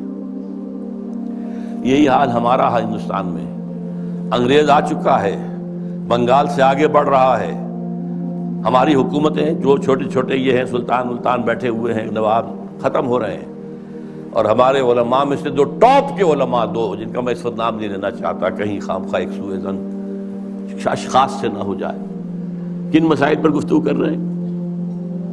اللہ جھوٹ بول سکتا ہے یا نہیں؟ آپ کے نہیں بول سکتا تو اس کا مطلب اللہ کل شیء قدیر نہیں ہے، اور بول سکتا ہے تو پھر اس کی وہ شان نہیں رہی باقی تنزیہ۔ اللہ کوئی دوسرا محمد بنانے پر قادر ہے یا نہیں؟ اگر ہے تو اس کا مطلب بے نظیر تو نہ ہوئے محمد صلی اللہ علیہ وسلم۔ یہ مسائل بحثیں ہوتی تھی، بڑے علماء، منطقی علماء اس پر بحث کرتے۔ تو یہ ہے تب مشرق کے لیے موضوع یہی افیون تھی، ورنہ قوالی سے کچھ کمتر نہیں علم الکلام ہے۔ طواف و حج کا ہنگامہ اگر باقی تو کیا، کند ہو کر رہ گئی مومن کی تیغ بے نیام۔ یہ طواف و حج کا ہنگامہ ہے، 30-40 لاکھ آدمی آ جاتے ہیں، جمع ہو جاتے ہیں۔ وہ اس اقبال کے زمانے میں تو شاید ابھی 2-3 لاکھ ہی ہوتے ہیں، واللہ عالم، بہرحال۔ لیکن یہ کہ مومن کی تیغ تو بے نیام جو ہے رہ گئی ہے، ختم ہو گئی ہے، لہذا کوئی ڈرنے کی ضرورت ہی نہیں۔ کیوں گھبرا رہے ہیں آپ؟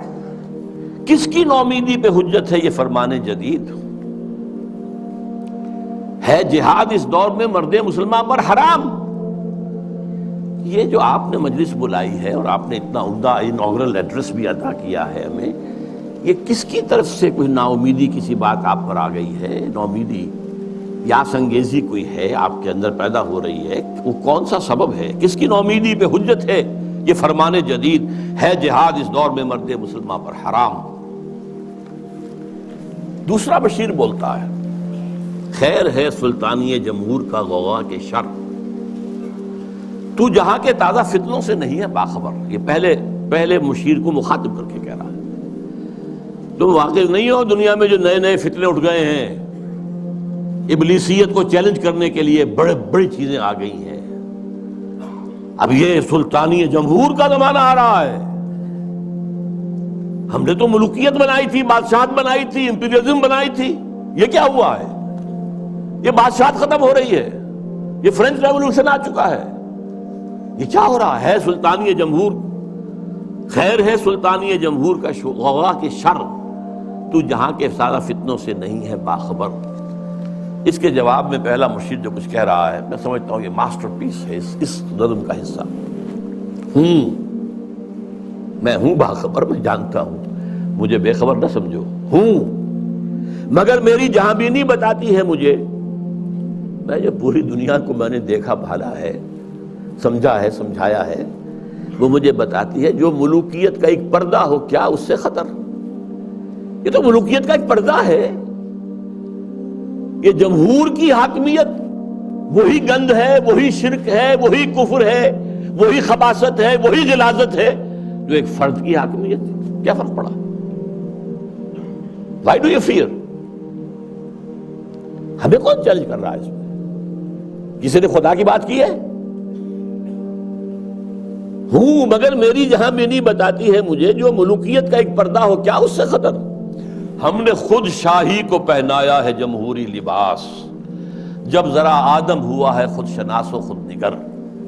یہ تو ہم نے خود بادشاہت کو یہ جمہوری لبادہ اڑا دیا ہے، اس لیے کہ اب انسان ذرا خود شناس ہو گیا ہے، کچھ اپنی حیثیت بھی سمجھنے لگا ہے، سیلف امپورٹنس، سیلف کانشسنس، خود نگر، اپنے حقوق کی بھی نگرانی چاہتا ہے، میں بھی کچھ ہوں، صرف بادشاہی تو نہیں ہے۔ اچھا بھائی لڑو، ایک لبادہ اڑا دو، سب کے سروں کے اوپر وہ گندگی تھوڑی تھوڑی بانٹ کے رکھ دو،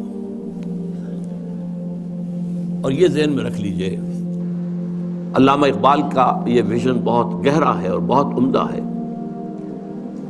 ہر کجا بینی جہان رنگ و بو، کہ از خاکش بروید آرزو، یا ز نور مصطفیٰ اورا بہاست، یا ہنوز اندر تلاش مصطفیٰ است۔ دنیا میں جہاں کہیں بھی تمہیں کوئی نور نظر آئے گا، کوئی خیر، کوئی بھلائی کی بات جس سے کوئی آرزو جو ہے، وہ جو کہا تھا کہ آرزو اول تو پیدا ہو نہیں سکتی کہیں، وہ آرزو امنگ پیدا ہو انسان کے اندر، یا تو نور مصطفیٰ کا ظہور ہو رہا ہے، یہ وہی روشنی ہے جو مصطفیٰ نے دی تھی صلی اللہ علیہ وسلم، یا ابھی انسان اسی نور مصطفیٰ کی تلاش میں جا رہا ہے۔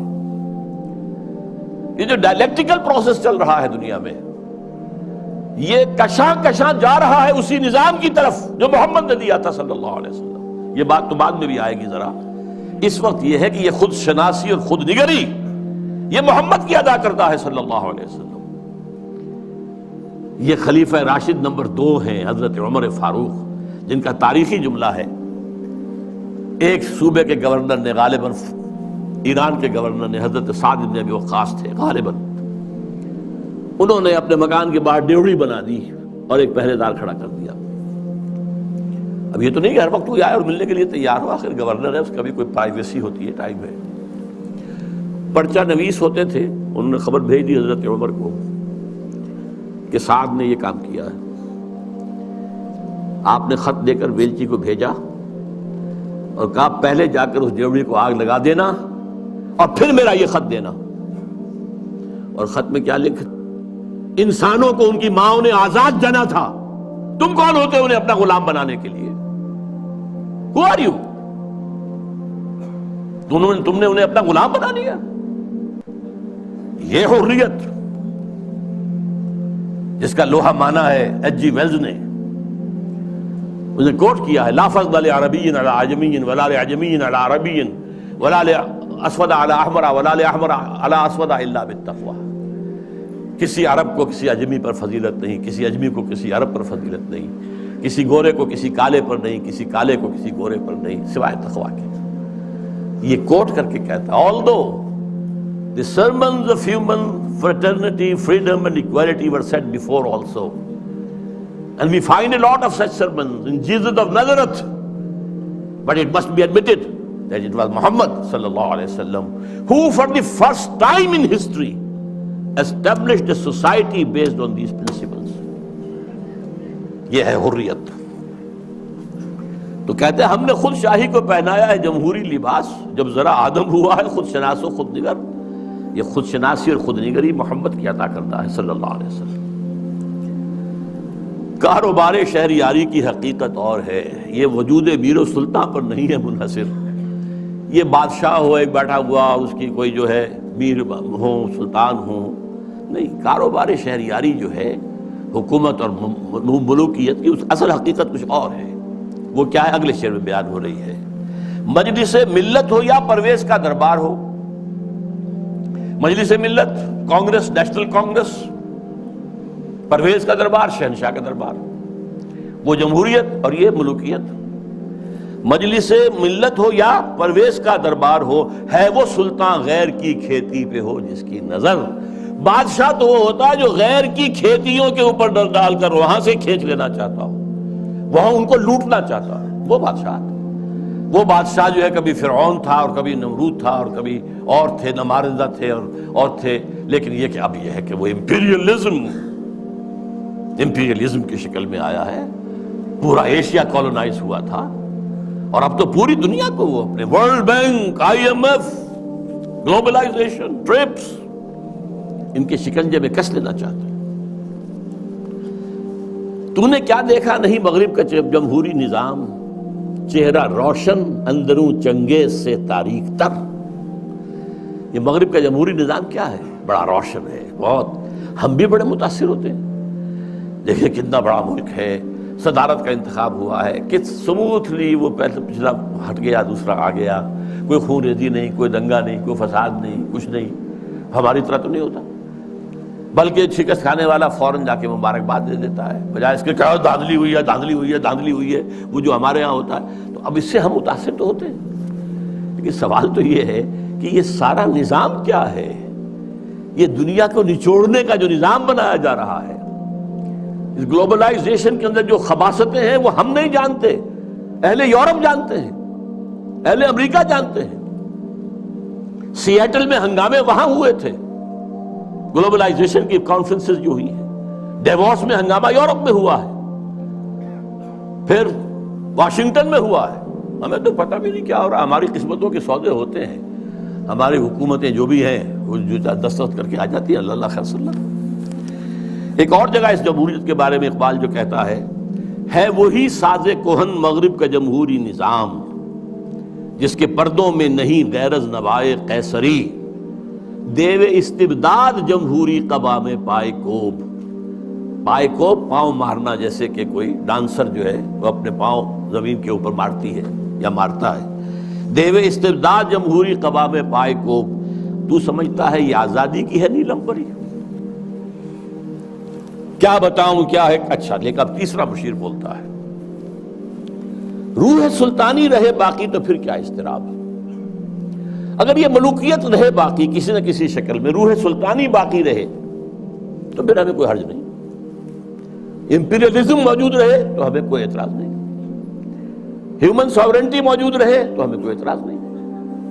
روح سلطانی رہے باقی تو پھر کیا اضطراب ہے. مگر کیا اس یہودی کی شرارت کا جواب وہ کلیم بے تجلی، وہ مسیح بے صلیب، نیست پیغمبر و لیکن در بغل دارت کتاب. اب یہ کس کی طرف اشارہ ہو رہا ہے؟ کارل مارکس کی طرف. یہودی، جرمنی کا رہنے والا، 1818 میں پیدا ہوا ہے. اس کے دماغ میں وہ سب کمیونزم سوشلزم کے جو خیالات تھے ان کے بنا پر جرمنی والوں نے نکال دیا جلا وطن. فرانس میں جا کر ڈیرا لگایا، وہاں بیٹھ گیا، وہاں سے بھی نکالا گیا. انگلینڈ گیا، انگلینڈ ایسے سب کو بگڑے تگڑوں کو سب کو پناہ دیتا ہے. وہاں وہ داس کیپیٹال کی تکمیل ہوئی ہے جس کی بنیاد پر پھر یہ کہ انقلاب آیا، بولشوک ریولوشن رشیا کے اندر. وہ کہتا ہے کہ یہ تو ایک نیا انقلاب آ رہا ہے، یہ سرمایہ داری کی جڑ کٹ جائے گی، نظام بدل جائے گا. ہم نے جو بھی شیطنت کے پنجے جس طرح کا شکل میں گاڑے ہیں ان میں سے ایک بڑا پنجہ وہ بھی ہے. مگر کیا اس یہودی کی شرارت کا جواب وہ کلیم بے تجلی، وہ مسیح بے صلیب. نیست پیغمبر ولیکن در بغل دارت کتاب، داس کیپیٹل ایک کتاب جو اس کے اندر ہے، واقعتاً اس کتاب میں بہت تاثیر تھی، اس میں کوئی شک نہیں۔ اس کتاب نے ذہنوں کو مسخر کیا ہے، کیپچر کیا ہے، موٹیویٹ کیا ہے۔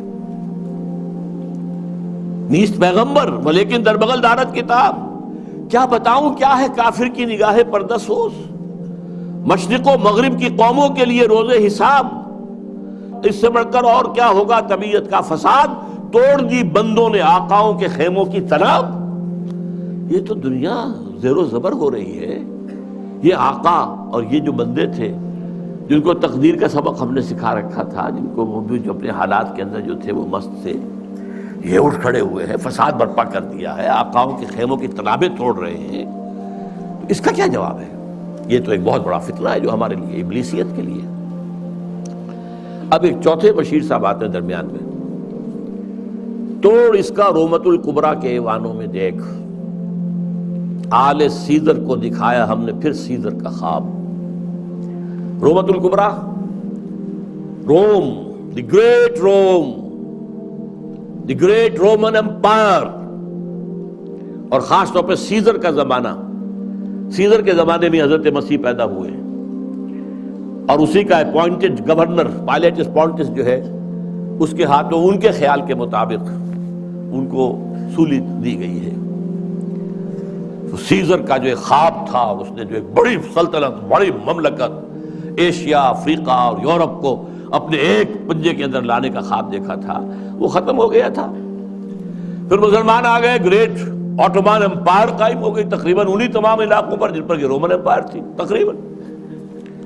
لیکن اب پھر ہم نے آل سیزر، سیزر ہی کے خاندان سے، نسل سے ایک شخص کو پھر وہی خواب دکھا دیا ہے، اور وہ شخص کون ہے؟ مسولینی۔ یہ 1883 میں پیدا ہوا تھا اور ایک غریب لوہار کا بیٹا تھا، لیکن اس کے اندر ایک زوم تھا کہ رومی بڑی طاقت ہے، بڑی قوت ہے، اونچی نسل ہے، اعلیٰ نسل ہے، ان کا حق ہے حکومت کرنا۔ یہی چیز بعد میں ہٹلر کے ذریعے سے جرمنی میں آئی ہے، لیکن ابھی جب تک یہ نظم لکھی گئی ہے 1936 میں، اس وقت تک ابھی وہ منظر عام پر نہیں آیا تھا۔ لیکن سبق ایک تھا، فاشزم، چاہے وہ مسولینی کا ہو اور چاہے وہ نازیزم ہے جرمنی کا، ایک قوم، ایک نسل، لہذا ایک بڑی عظیم مملکت بنانے کا اس نے خواب دیکھا۔ شمالی افریقہ کے کئی ممالک فتح کر لیے، اس میں بڑے بڑے اعتراض کیے یورپ والوں نے بھی، وہ تو میں بعد میں آپ کو بتاؤں گا۔ لیکن یہ ہے کہ یہ چوتھے مشیر نے کہا کہ ہم نے توڑ پیدا کر دیا ہے، کمیونزم کا راستہ روکنے کے لیے یہ فاشزم آ گیا ہے، تم گھبراؤ نہیں۔ توڑ اس کا رومت الکبریٰ کے ایوانوں میں دیکھ، آل سیزر کو دکھایا ہم نے پھر سیزر کا خواب، کون بحر روم کی موجوں سے ہے لپٹا ہوا، گاہ بالت چوں سنوبر گاہ نالت چوں رباب۔ یہ کون ہے جو بحر روم کی موجوں سے لپٹا ہوا؟ بہت بڑا اس نے بحری بیڑا بنایا تھا، شمالی افریقہ کو فتح کرنے کے لیے بحری بیڑے کی ضرورت تھی۔ اٹلی، آخر اسی نے تو فتح کیا تھا لیبیا کو، پھر وہ حبشہ کی طرف آیا، ایریٹریا کی طرف آیا، بڑھ رہا تھا۔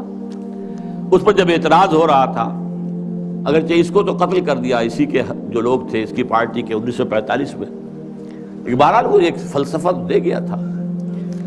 اقبال کی ایک اور نظم ہے، وہ میں تیزی سے آپ کو پڑھ کر سنا دیتا ہوں۔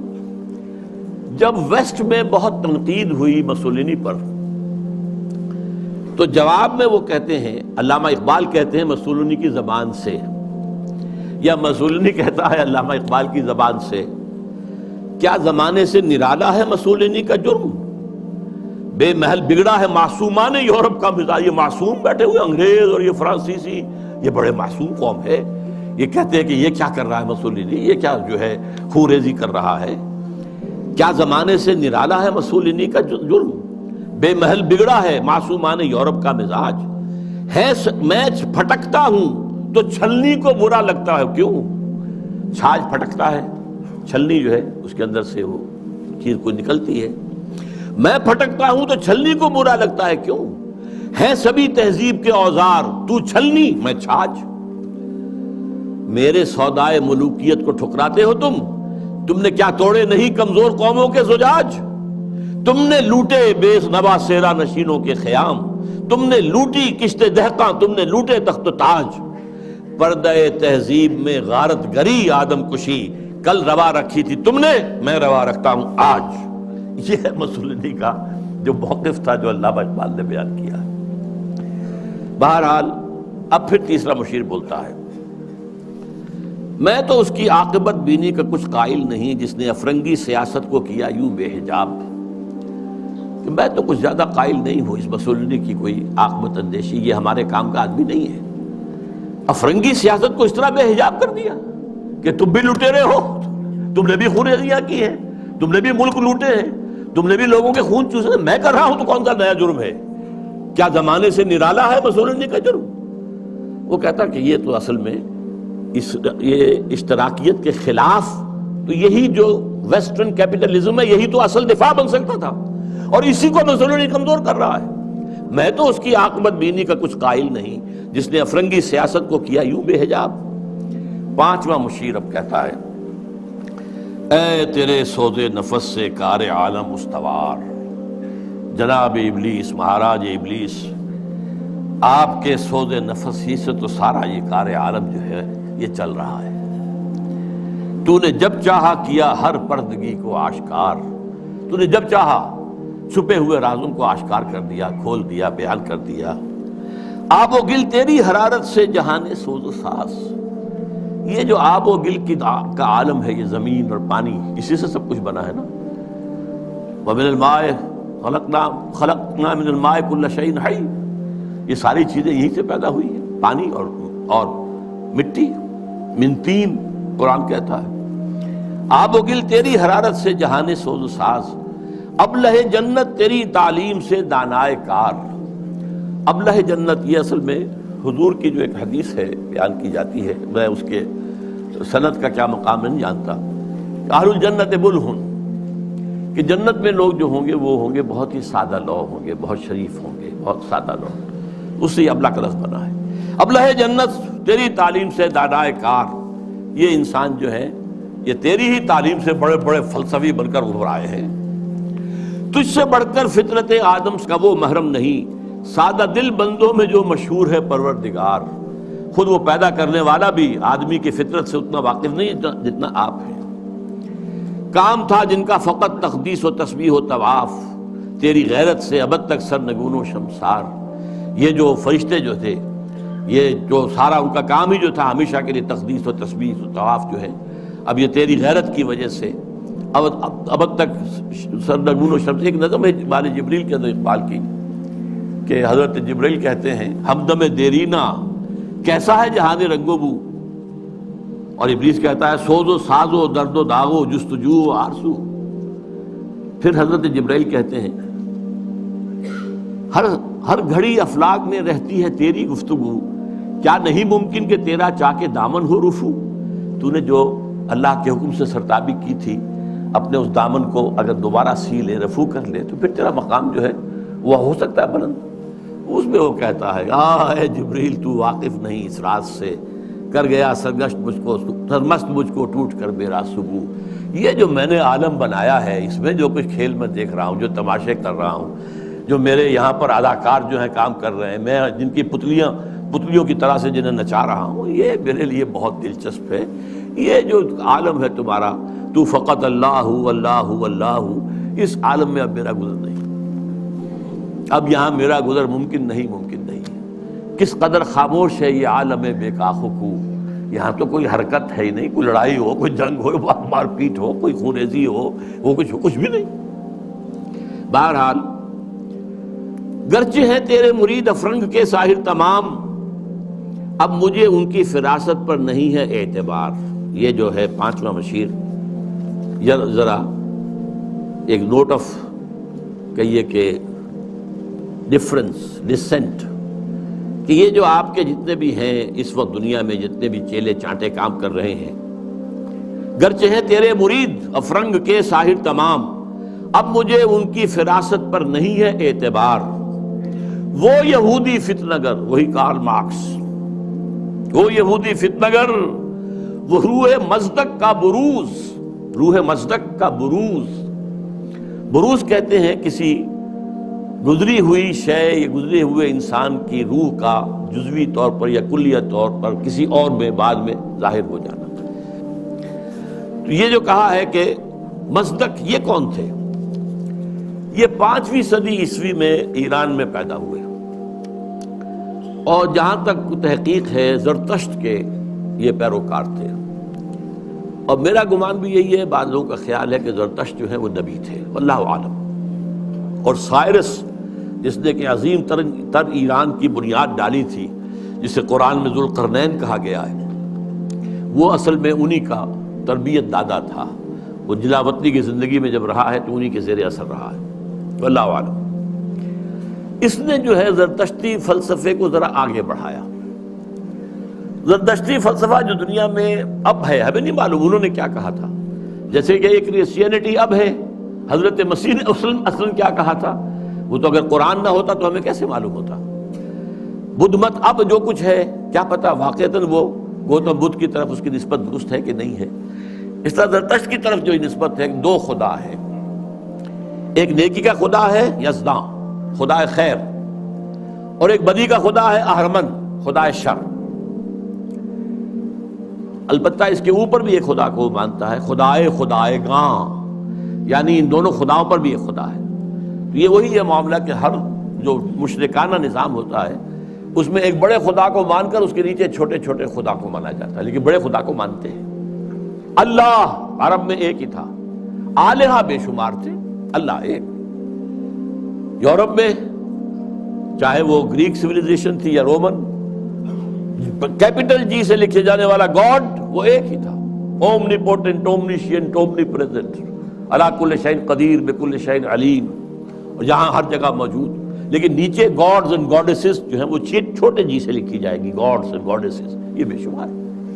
ہندوستان میں اسی طریقے سے یہاں پر بھی دیوی دیوتا بہت، لیکن مہادیو ایک ہی ہے۔ بہرحال وہ اس نے مصدق نے اس فلسفے کو آگے بڑھایا کہ دنیا میں جتنا شر ہے، حسد ہے، کینہ ہے، بغض ہے، غضب ہے، نفرت ہے، لڑائیاں ہیں، دنگے ہیں، فساد ہیں، خون ریزیاں ہیں، یہ سب عدم مساوات کی وجہ سے ہے۔ مساوات اگر قائم کر دی جائے تو یہ ختم ہو جائے گا۔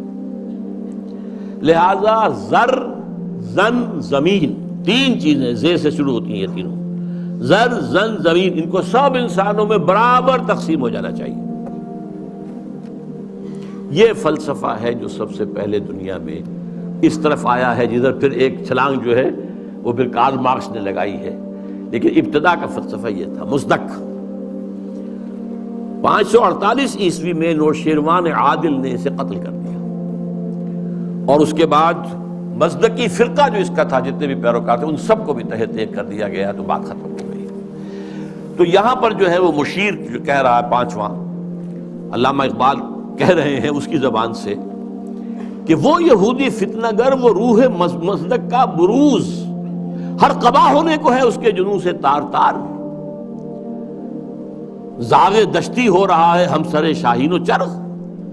یہ جنگلی کوے جو ہیں یہ شاہین اور شکروں کے برابر ہو رہے ہیں، کاشتکار زمیندار کے برابر ہو جائے گا، مزدور کارخانے دار کے برابر ہو جائے گا۔ کیا ہونے چلا ہے، کیا ہو رہا ہے، کیا قیامت آ رہی ہے؟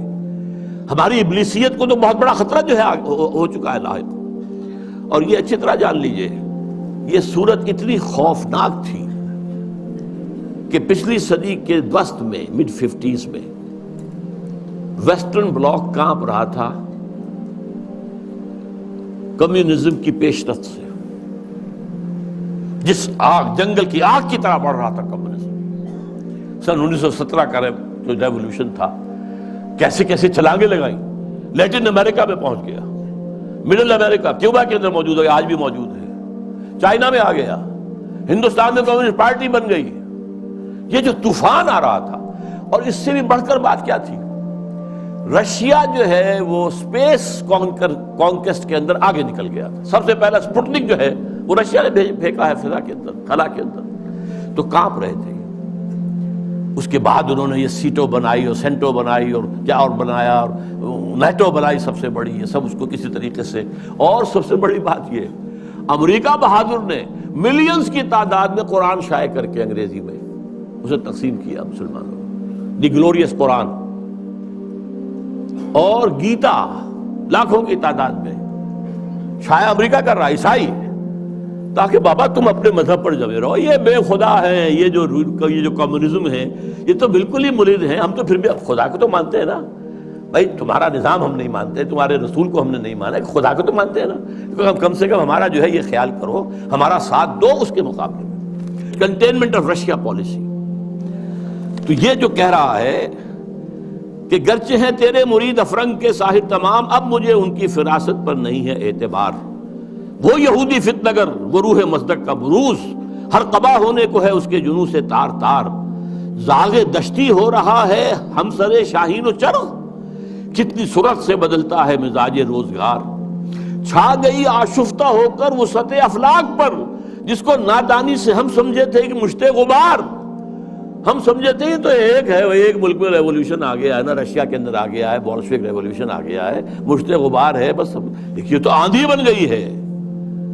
چھا گئی آشفتہ ہو کر وہ سطح افلاک پر، وہ پوری دنیا میں گلوب کے اندر جا رہی ہے. ہمارا نظام، ہمارا جو یہ سرمایہ دارانہ نظام ہے تو ختم ہو جائے گا، تباہ و برباد ہو جائے گا. فتنہ فردا کی ہیبت کا یہ عالم ہے کیا. اب دیکھیے ہیبت کا لفظ، یہ جو میں نے آپ کو بتایا ہے، اقبال کے سامنے وہ نقشہ نہیں تھا، لیکن میں نے جو آپ کو بتایا ہے کہ جس طریقے سے کہ ویسٹرن بلاک کانپ رہا تھا کہ رشیا اور اس کا جو یہ نظام ہے اس تیزی کے ساتھ بڑھ رہا ہے، تو ہمارے قدم تو نہیں جم سکتے اس کے مقابلے میں. فتنہ فردا کی ہیبت کا یہ عالم ہے کہ آج کانپتے ہیں کوہسارو مرغزارو جوئے بار. میرے آقا وہ جہاں زیر و زبر ہونے کو ہے، جس جہاں کا ہے فقط تیری سیادت پر مدار. حضرت ابلیس ذرا غور کیجئے، اب وہ جہان جو ہم نے بنایا تھا، باطل جہان، ظالم جہان، باطل اور ظالم نظام، وہ سب کے سب جو ہے اس کے تاروں پود بکھر جائیں گے. اب یہ آخری خطاب ہے، یہ ابلیس کا ہے. پھر وہ اپنے اسی لاف زنی کے انداز میں آغاز فرماتے ہیں، ہے میرے دستے تصرف میں جہان رنگ و بو. یہ جہان رنگ و بو جو ہے، یہ عالم ارضی، یہ میرے دستے تصرف میں ہے، میرے قدرت میں ہے. میری فوجیں ہیں، میرے کارندے ہیں، میرے چیلے ہیں، میرے شاگرد ہیں، میرے ایجنٹ ہیں. یہ سب کے سب ہیں جو اس وقت کنٹرول کر رہے ہیں کائنات کو.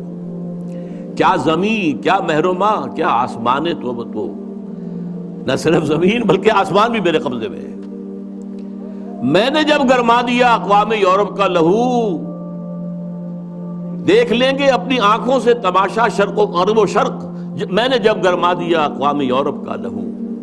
اب یہ اقوام یورپ کا لہو گرم ہوا ہے ورلڈ وار نمبر 2. یہ جنگ کن کے مابین تھی؟ اقوام غرب ہی کا تھا. یورپ میں ہوئی، کروڑوں انسان قتل ہوئے. اور اب ورلڈ وار 3 از ان دی آفنگ، سر پر لٹکی ہوئی ہے. کچھ ٹائم فیکٹر کی بات ہے، کتنا وقت لگے. یہ میرا مستقل موضوع ہے جس پر میری گفتگویں ہوتی رہتی ہیں، اس پر وقت نہیں ہوں گے زیادہ، لیکن بہرحال وہ سر پہ ٹنگی ہوئی تلوار کے مانند ہے. دیکھ لیں گے اپنی آنکھوں سے تماشا غرب و شرق، میں نے جب گرما دیا اقوام یورپ کا لہو. سب کو دیوانہ بنا سکتی ہے میری کیا امامان سیاست، کیا کلیسا کے شیوخ. سب کو دیوانہ بنا سکتی ہے میری ایک ہو.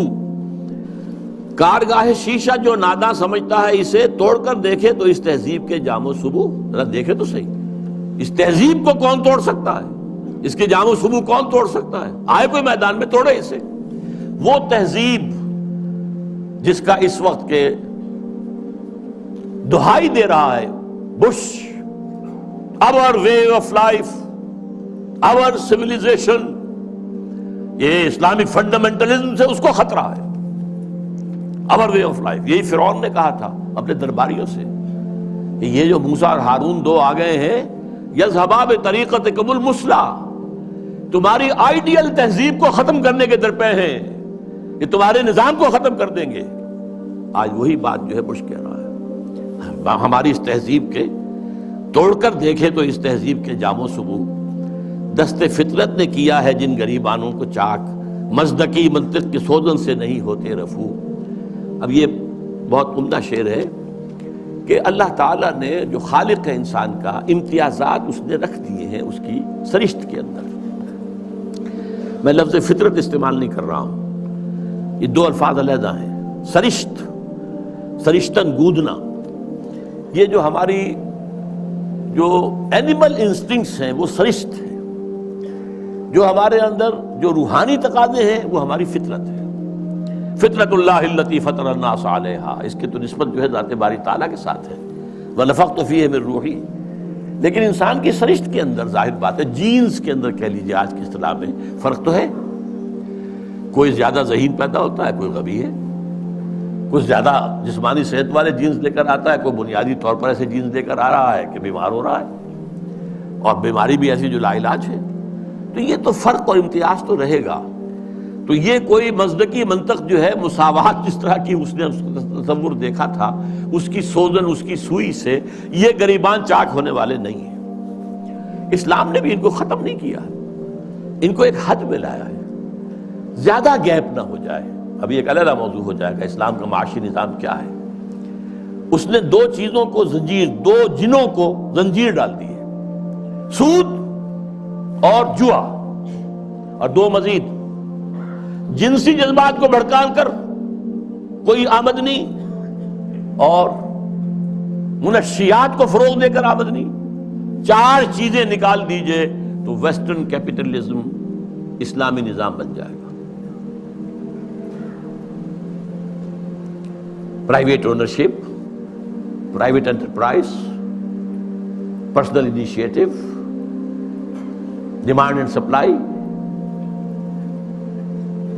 ہائر اینڈ فائر، یہ سارے اصول جو ہے، مارکیٹ اکانومی، یہ سب اسلام میں بھی ہے۔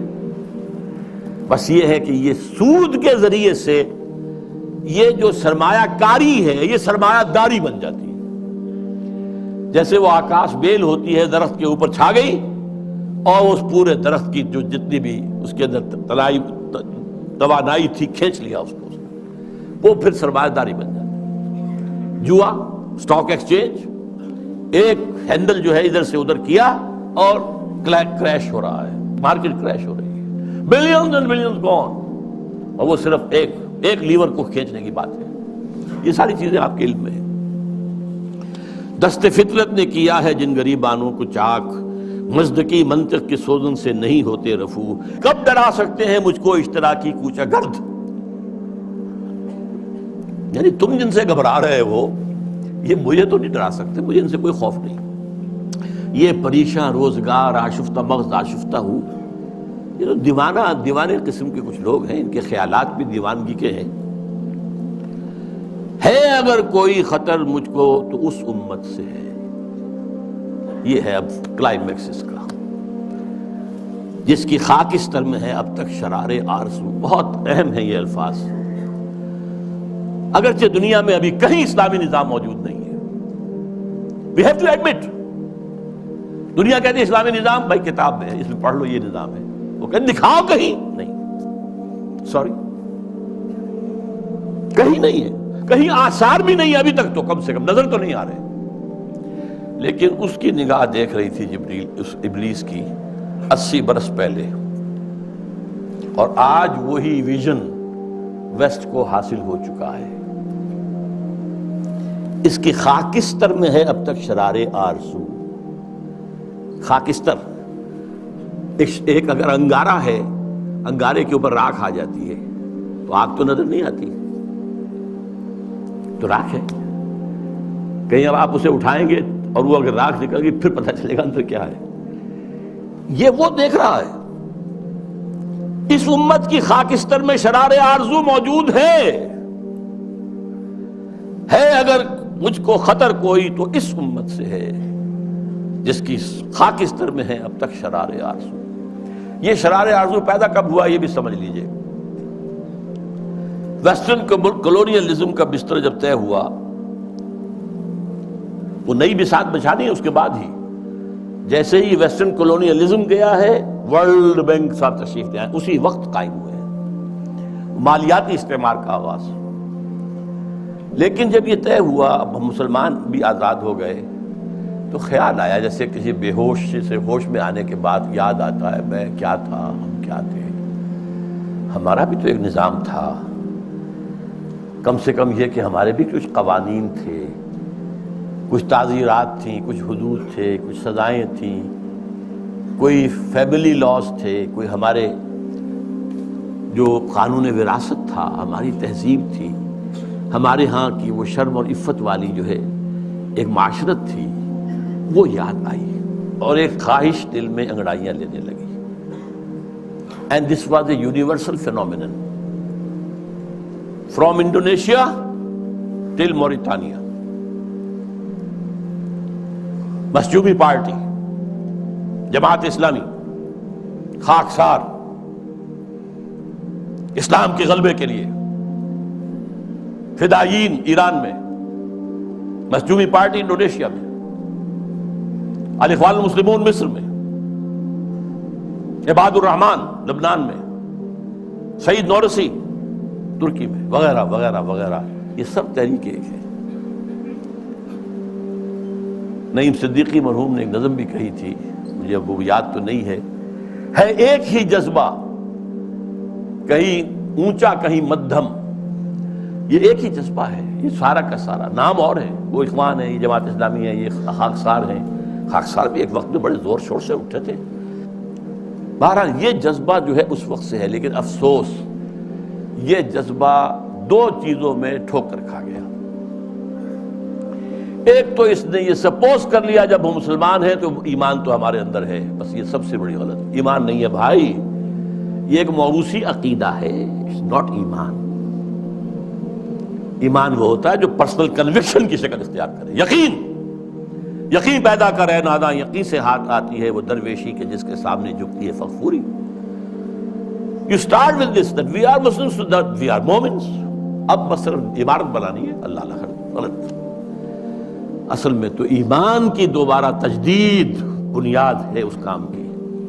اور نمبر دو یہ کہ انہوں نے سوچا کہ دنیا میں اور جس طریقے سے چیزیں چلتی ہیں ایسے ہی ہم بھی کہیں الیکشن میں حصہ لے کر لیں، کہیں کچھ اور کام کر لیں، کہیں کوئی فوجی بغاوت سے کر لیں۔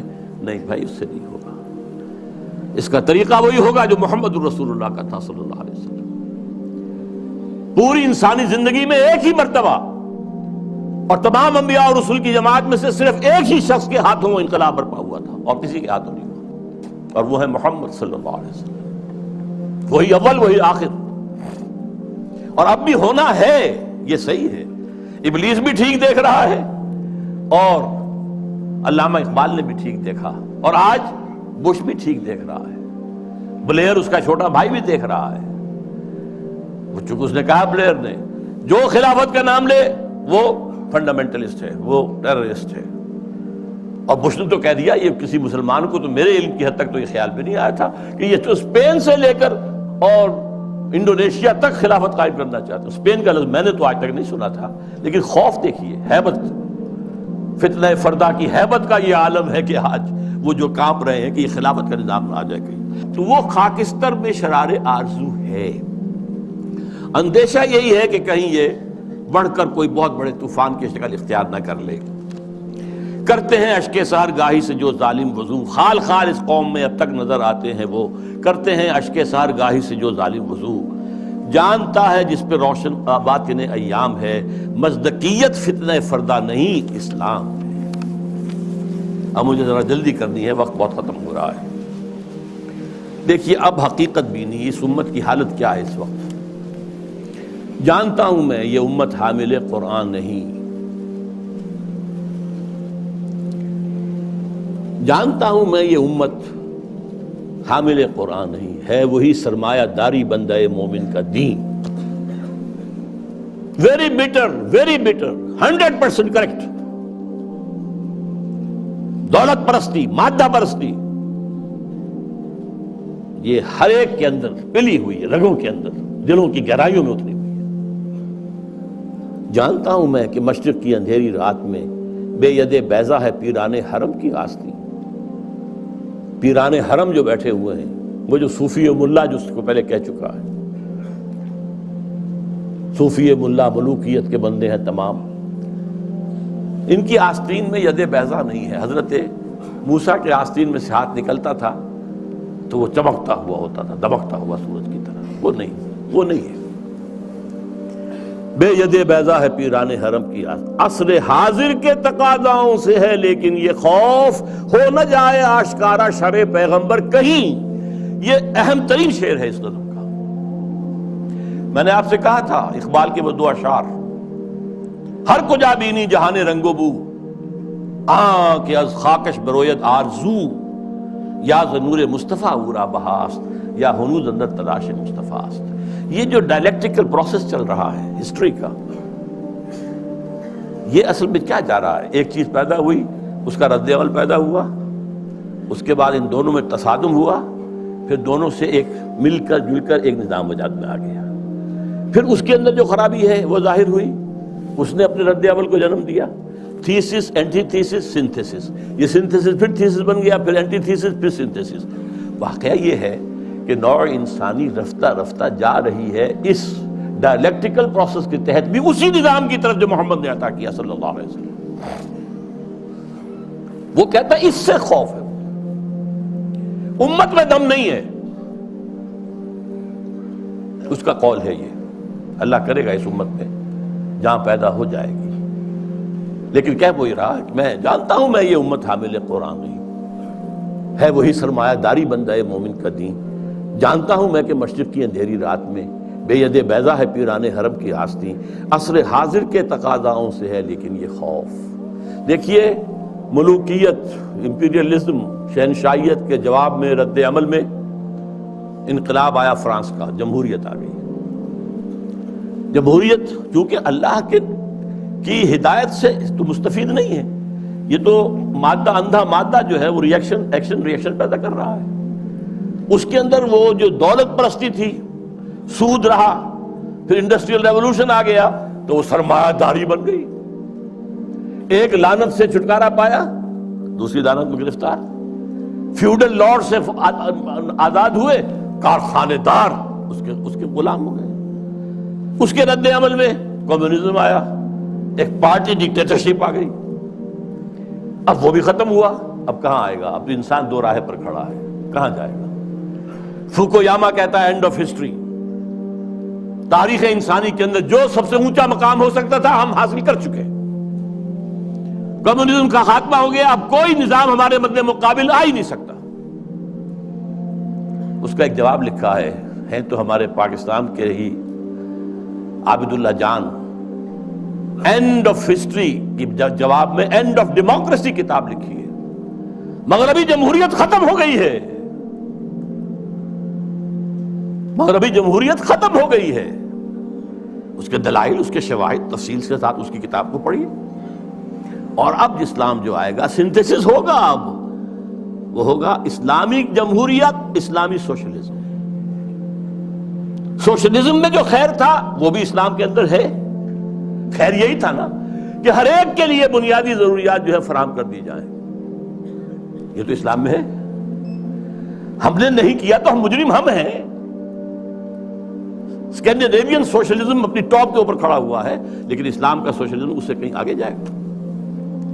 جمہوریت ٹاپ کی، جہاں ایک بوڑھی عورت جو ہے وہ ٹوک سکتی ہے امیر المومنین عمر فاروق کو رضی اللہ تعالیٰ عنہ. ایک شخص ان سے احتساب کر سکتا آپ کا کرتا کیسے بنا ہوا یہ بتائیں، کہاں سے آیا کپڑا؟ یہ اس کا خواب وہ تو اسلام میں ہے. لیکن یہاں جیسا کہ میں نے کہا اسلامی جمہوریت ہوگی، اللہ کی حاکمیت کے تحت عوامی خلافت. اسلامی سوشلزم ہوگا، ہر ایک کی بنیادی ضروریات کی کفالت زکوٰۃ کے نظام کے ذریعے سے. یہ نظام ہے. تو عصر حاضر کے تقاضاؤں سے ہے لیکن یہ خوف ہو نہ جائے آشکارا شرع پیغمبر کہیں. الحذر آئین پیغمبر سے 100 بار الحذر، حافظ ناموس زن مرد آزما مرد آفری. الحذر، پناہ پناہ. آئین پیغمبر صلی اللہ علیہ وسلم. یہاں اقبال نے جو کمال دکھایا ہے، دس از دی جسٹ، لب لباب. وہ آئین پیغمبر کیا ہے؟ نمبر 1، حافظ ناموس زن، مرد آزما مرد آفرین. اس کا جو معاشرتی نظام ہے وہ کیا ہے؟ عورت کی عصمت و عفت کی حفاظت نمبر 1. اس کے لیے 4 پردے دیے اسلام نے، 1 نہیں 4. پورے معاشرے میں ایک پردہ ہو. سیگریگیشن آف دی سیکسز، مردوں کا دائرہ کار علیحدہ ہے، عورتوں کا علیحدہ ہے. مردوں کے اسکول علیحدہ ہے، عورتوں کے علیحدہ ہے. مردوں کی کالج علیحدہ ہے، عورتوں کے علیحدہ ہے. مردوں کے اسپتال علیحدہ ہے، عورتوں کے علیحدہ ہے. سیگریگیشن. نمبر 2، گھر کی 4 دیواری کے اندر، یہ نمبر 2 پردہ ہے. باہر نکلے تو برقع لیں یا چادر لیں، چہرہ ڈھانپے، یہ تیسرا پردہ ہے. اور گھر کی 4 دیواری کے اندر بدن کو پورے طور پر ڈھانک کر رکھنا، سوائے چہرے کے اور ہاتھ کے اور پاؤں کے. اس کے سوا عورت کے جسم کا کوئی حصہ ماں کا بھی بیٹے کی نگاہ میں نہ آئے، بہن کا بھائی کی نگاہ میں نہ آئے، بیٹی کا باپ کی نگاہ میں نہ آئے. ورنہ کیا نہیں ہو رہا آج؟ انسیسٹ نہیں ہو رہا آج؟ کتنا ہو رہا ہے یورپ میں، اور آپ کے ہاں کتنا کچھ ہو رہا ہے. حافظ ناموس زن، مرد آزما، مرد کے لیے چیلنج ہے. تمہارا کام ہے، معاش کی پوری ذمہ داری تمہارے سر ہے، عورت کے سر نہیں ہے. اس کی کفالت تمہارے ذمہ ہے. یو ہیو ٹو سپورٹ ہر. اور اولاد کی ساری کفالت تمہارے ذمہ ہے. شادی کرو گے، مہر تم دو گے، عورت لے گی. شادی کا خرچہ تم کرو گے، دعوت تم دو گے ولیمے کی. عورت کے والوں کی، لڑکی والوں کی طرف کوئی نہیں. This is the challenge to the males. حافظ ناموس زن، مرد آزما، چیلنجنگ. اور دفاع جو ہے ملک کا، وہ اصل میں تمہاری ذمہ داری ہے. یہ ٹھیک ہے کسی آخری وقت میں آ کر اگر ہوم ٹو ہوم فائٹنگ ہو رہی ہو، اسٹریٹ فائٹنگ ہو رہی ہو، عورتیں بھی آئیں میدان میں، ٹھیک ہے، لیکن نہیں، بنیادی طور پر نہیں. اسی سے مردانگی پیدا ہوتی ہے. نمبر 2، موت کا پیغام ہر نوع غلامی کے لیے. نہ کوئی فخفور و خاکہ، نہ گدائے رہنشی. کوئی غلامی نہیں، کوئی حاکم نہیں، کوئی محکوم نہیں. اللہ حاکم، تم سب محکوم. کونوا عباد اللہ اخوانا. سیاسی سطح پر تم سب برابر ہو، بالکل نو ڈسکریمنیشن. کرتا ہے دولت کو ہر آلودگی سے پاک و صاف. دولت کے اندر جو گندگی آ جاتی ہیں ان سے پاک و صاف کرتا ہے آئین پیغمبر. زکوٰۃ بھی نکالو اس میں سے، صدقات بھی نکالو اس میں سے، پاک کرو اس کو. اور منعموں کو مال و دولت کا بناتا ہے امی. یہاں تو منعموں کر کیجئے. جن کو اللہ نے دولت دی ہے کہتا ہے یہ تمہارا مال نہیں ہے، اللہ کا مال ہے. ای امانت چند روزہ نزدماست، در حقیقت مالک ہر شے خداست. یہ تو امانت ہے. جو مالک ہے اس کی مرضی کے مطابق تصرف کرو گے. اور اس سے بڑھ کر کیا فکر و عمل کا، اس سے بڑھ کر اور کیا فکر و عمل کا انقلاب. بادشاہوں کی نہیں، اللہ کی ہے یہ زمین. دیکھ خدایا یہ زمین تیری نہیں، تیری نہیں، تیرے آبا کی نہیں، تیری نہیں، میری نہیں، اللہ کی زمین ہے. اصول کیا ہے؟ کوئی بنجر زمین کہیں پڑی ہے، جو اس کو قابل کاشت بنا لے گا وہی مالک ہو جائے گا. اور اگر کاشت نہیں کرے گا، 3 سال اگر گزر گئے تو ختم، ملکیت ختم. اور جس کی زمین ہے خود کاشت کرے. یہ میں پہلے بیان کر چکا ہوں. امام ابو حنیفہ، امام مالک دونوں کا موقف ہے. اب کیا کہہ رہا ہے دیکھیے. چشم عالم سے رہے پوشیدہ یہ آئین تو خوب. یہ آئین انسانوں کے نگاہوں کے سامنے آنا نہیں چاہیے. اسے روکو. ذرا سی جھلک دکھانے کی امید ہو گئی افغانستان میں اس ابلیس اور ابلیس کے چیلوں نے نپ دی ایول ان دی بٹ، ختم. جھلک ہو گئی تھی، تھوڑی سی جھلک تھی. پورے افغانستان میں امن و امان ہو گیا تھا. یہ غنیمت ہے کہ خود مومن ہے محروم یقین. ہمارے لیے یہ بات ہے قابل اطمینان کہ مومن ہی کوئی یقین نہیں ہے کہ میرے پاس یہ نظام ہے، یہ نظام واقعی اچھا ہے. یہاں تو کہتے ہیں سود کے بغیر کوئی نظام چل ہی نہیں سکتا، معیشت کا کوئی نظام ممکن ہی نہیں ہے. یہ ہمارے ہاں سب کہتے ہیں. وہ سارا نظام جو ان کا جو ہے وہ جادو وہ ہے جو سر چل کر بول رہا ہے. یہی بہتر الہیات میں الجھا رہے یہ کتاب اللہ کی تعویلات میں الجھا رہے، اسی میں لگائے رکھو اسے، اس میں یہ مفہوم اور اس کے اندر یہ مفہوم اور اس میں سے نکالو اور بال کی کھال اتارو، اس میں لگائے رکھو، توڑ ڈالے جس کی تکبیریں طلسم ششجہات، ہونا روشن اس خدا اندیش کی تاریک رات۔ یہ خدا کا تصور رکھنے والا جو ہے، اس کی رات جو تاریک ہے وہ کہیں روشن نہ ہو جائے، صبح نہ طلوع ہو جائے، کیونکہ پھر اس کی تکبیریں جو ہیں ششجہات، 6 جو ڈائمنشنز ہیں، ان سب کو جو ہے توڑ کے رکھ دے گی۔ اب وہ مسائل کیا ہیں جن میں الجھاؤ؟ یہ اقبال کے خاص زمانے کے مسائل تھے۔ ابن مریم مر گیا یا زندہ جاوید ہے؟ حضرت مسیح فوت ہو چکے، سولی چڑھ چکے، یا نہیں آ کر کشمیر میں دفن ہو گئے، یا کیا ہوا؟ ابن مریم مر گیا یا زندہ جاوید ہے؟ ہیں صفات ذات حق حق سے جدا یا عین ذات؟ یہ میں پہلے گنوا چکا ہوں آپ کو۔ آنے والے سے مسیح ناصری مقصود ہے یا مجدد جس میں ہوں فرزند مریم کے صفات؟ وہ جس کے آنے کی خبر دی گئی ہے وہ وہی عیسیٰ ابن مریم ہوں گے، مسیح ناصری، جیزس آف نازرت، یا یہ کوئی مجدد ہوگا جس کے اندر مریم، فرزند مریم کے صفات؟ یہ سارے مسائل اس زمانے میں قادیانیت نے بڑے زور اور شور کے ساتھ کھڑے کیے ہوئے تھے۔ آج آپ نہیں جان سکتے جس قدر یہ چیزیں جو ہیں مسلمانوں میں، کم سے کم ہندوستان میں اور خاص طور پہ پنجاب کے اندر، جس تیزی کے ساتھ یہ پروان چڑھی ہے، اور قادیانیت جو ہے جنگل کی آگ کی طرح پھیل رہی تھی اس وقت۔ اس لیے کہ غلام احمد قادیانی نے کچھ مناظرے سر کیے تھے، کچھ عیسائیوں کو شکستیں دی تھی، کچھ آریاؤں کو شکستیں دی تھی، وہ سب کے جو ہے آنکھوں کا تارا تھا۔ خود اقبال نے تعریف کی غلام احمد قادیانی کی، لیکن پھر اس کے بعد ان کو کافر قرار دیا، اور جب انہیں پوچھا گیا کہ یہ کیا معاملہ ہے، آپ نے پہلے تو تعریف کی تھی، تو کہا only stones do not change. یہ فتنے ان کے اٹھائے ہوئے الفاظ ہیں اس وقت میں۔ ہے کلام اللہ کے الفاظ حادث یا قدیم، امت مرحوم کی ہے کس عقیدے میں نجات؟ کیا مسلمان کے لیے کافی نہیں اس دور میں یہ الہیات کے ترشے ہوئے لات و منات؟ تم اسے بیگانہ رکھو عالم کردار سے، تاب سات زندگی میں اس کے سب مہرے ہوں مات۔ خیر اسی میں ہے قیامت تک رہے مومن غلام، چھوڑ کر اوروں کی خاطر یہ جہان بے ثبات۔ ہے وہی شعر و تصوف اس کے حق میں خوب تر، جو چھپا دے اس کی آنکھوں سے تماشائے حیات۔ ہر نفس ڈرتا ہوں اس امت کی بیداری سے میں، ہے حقیقت جس کی دی کی احتساب کائنات۔ مست رکھو ذکر و فکر صبح گاہی میں اسے، مختطر کر دو مزاج خانقاہی میں اسے۔ یہ اس کی آخری جو ہے ہدایات ہے۔ میں اس کے ساتھ ہی ابلیس کا فرمان اپنے سیاسی فرزندوں میں نام وہ بھی لے کر آیا تھا، لیکن اب وقت نہیں ہے۔ اب جو دوسرا حصہ تھا میری گفتگو کا، وہ جماعت جو بنانا چاہتے تھے علامہ اقبال، وہ جو میں بیان کر چکا ہوں، ایسی جماعت جس میں پریکٹسنگ مسلمز ہوں، اسلام کو پہلے اپنے وجود پر نافذ کریں پھر میدان میں آئیں، اور بیعت کی بنیاد پر، امارت کی بنیاد پر نظام ہو۔ یہ الیکشن کے ہنگامے جو ہیں، جس کو اقبال نے کہا ہے کہ یہ کھیل جو ہے، یہ سارا جو انتخابات وغیرہ کا ہے، اس سب سے ہٹ کر ایک انقلابی جدوجہد جو ماخوذ اور مبنی ہوگی منہج انقلاب محمدی پر صلی اللہ علیہ وسلم، جس طریقے سے حضور نے کیا ہے، اس کے مطابق انقلابی جدوجہد کا برپا کرنا، یہ ہے اصل میں وہ ضرورت جس کے تحت بہرحال ہم اپنی سی کوشش کر رہے ہیں۔ آپ بھی سوچئے، غور کیجئے، فکر کیجئے۔ اللہ تعالیٰ مجھے اور آپ کو خیر کی توفیق دے۔ اقول قولی ھذا واستغفر اللہ لی ولکم ولسائر المسلمین والمسلمات۔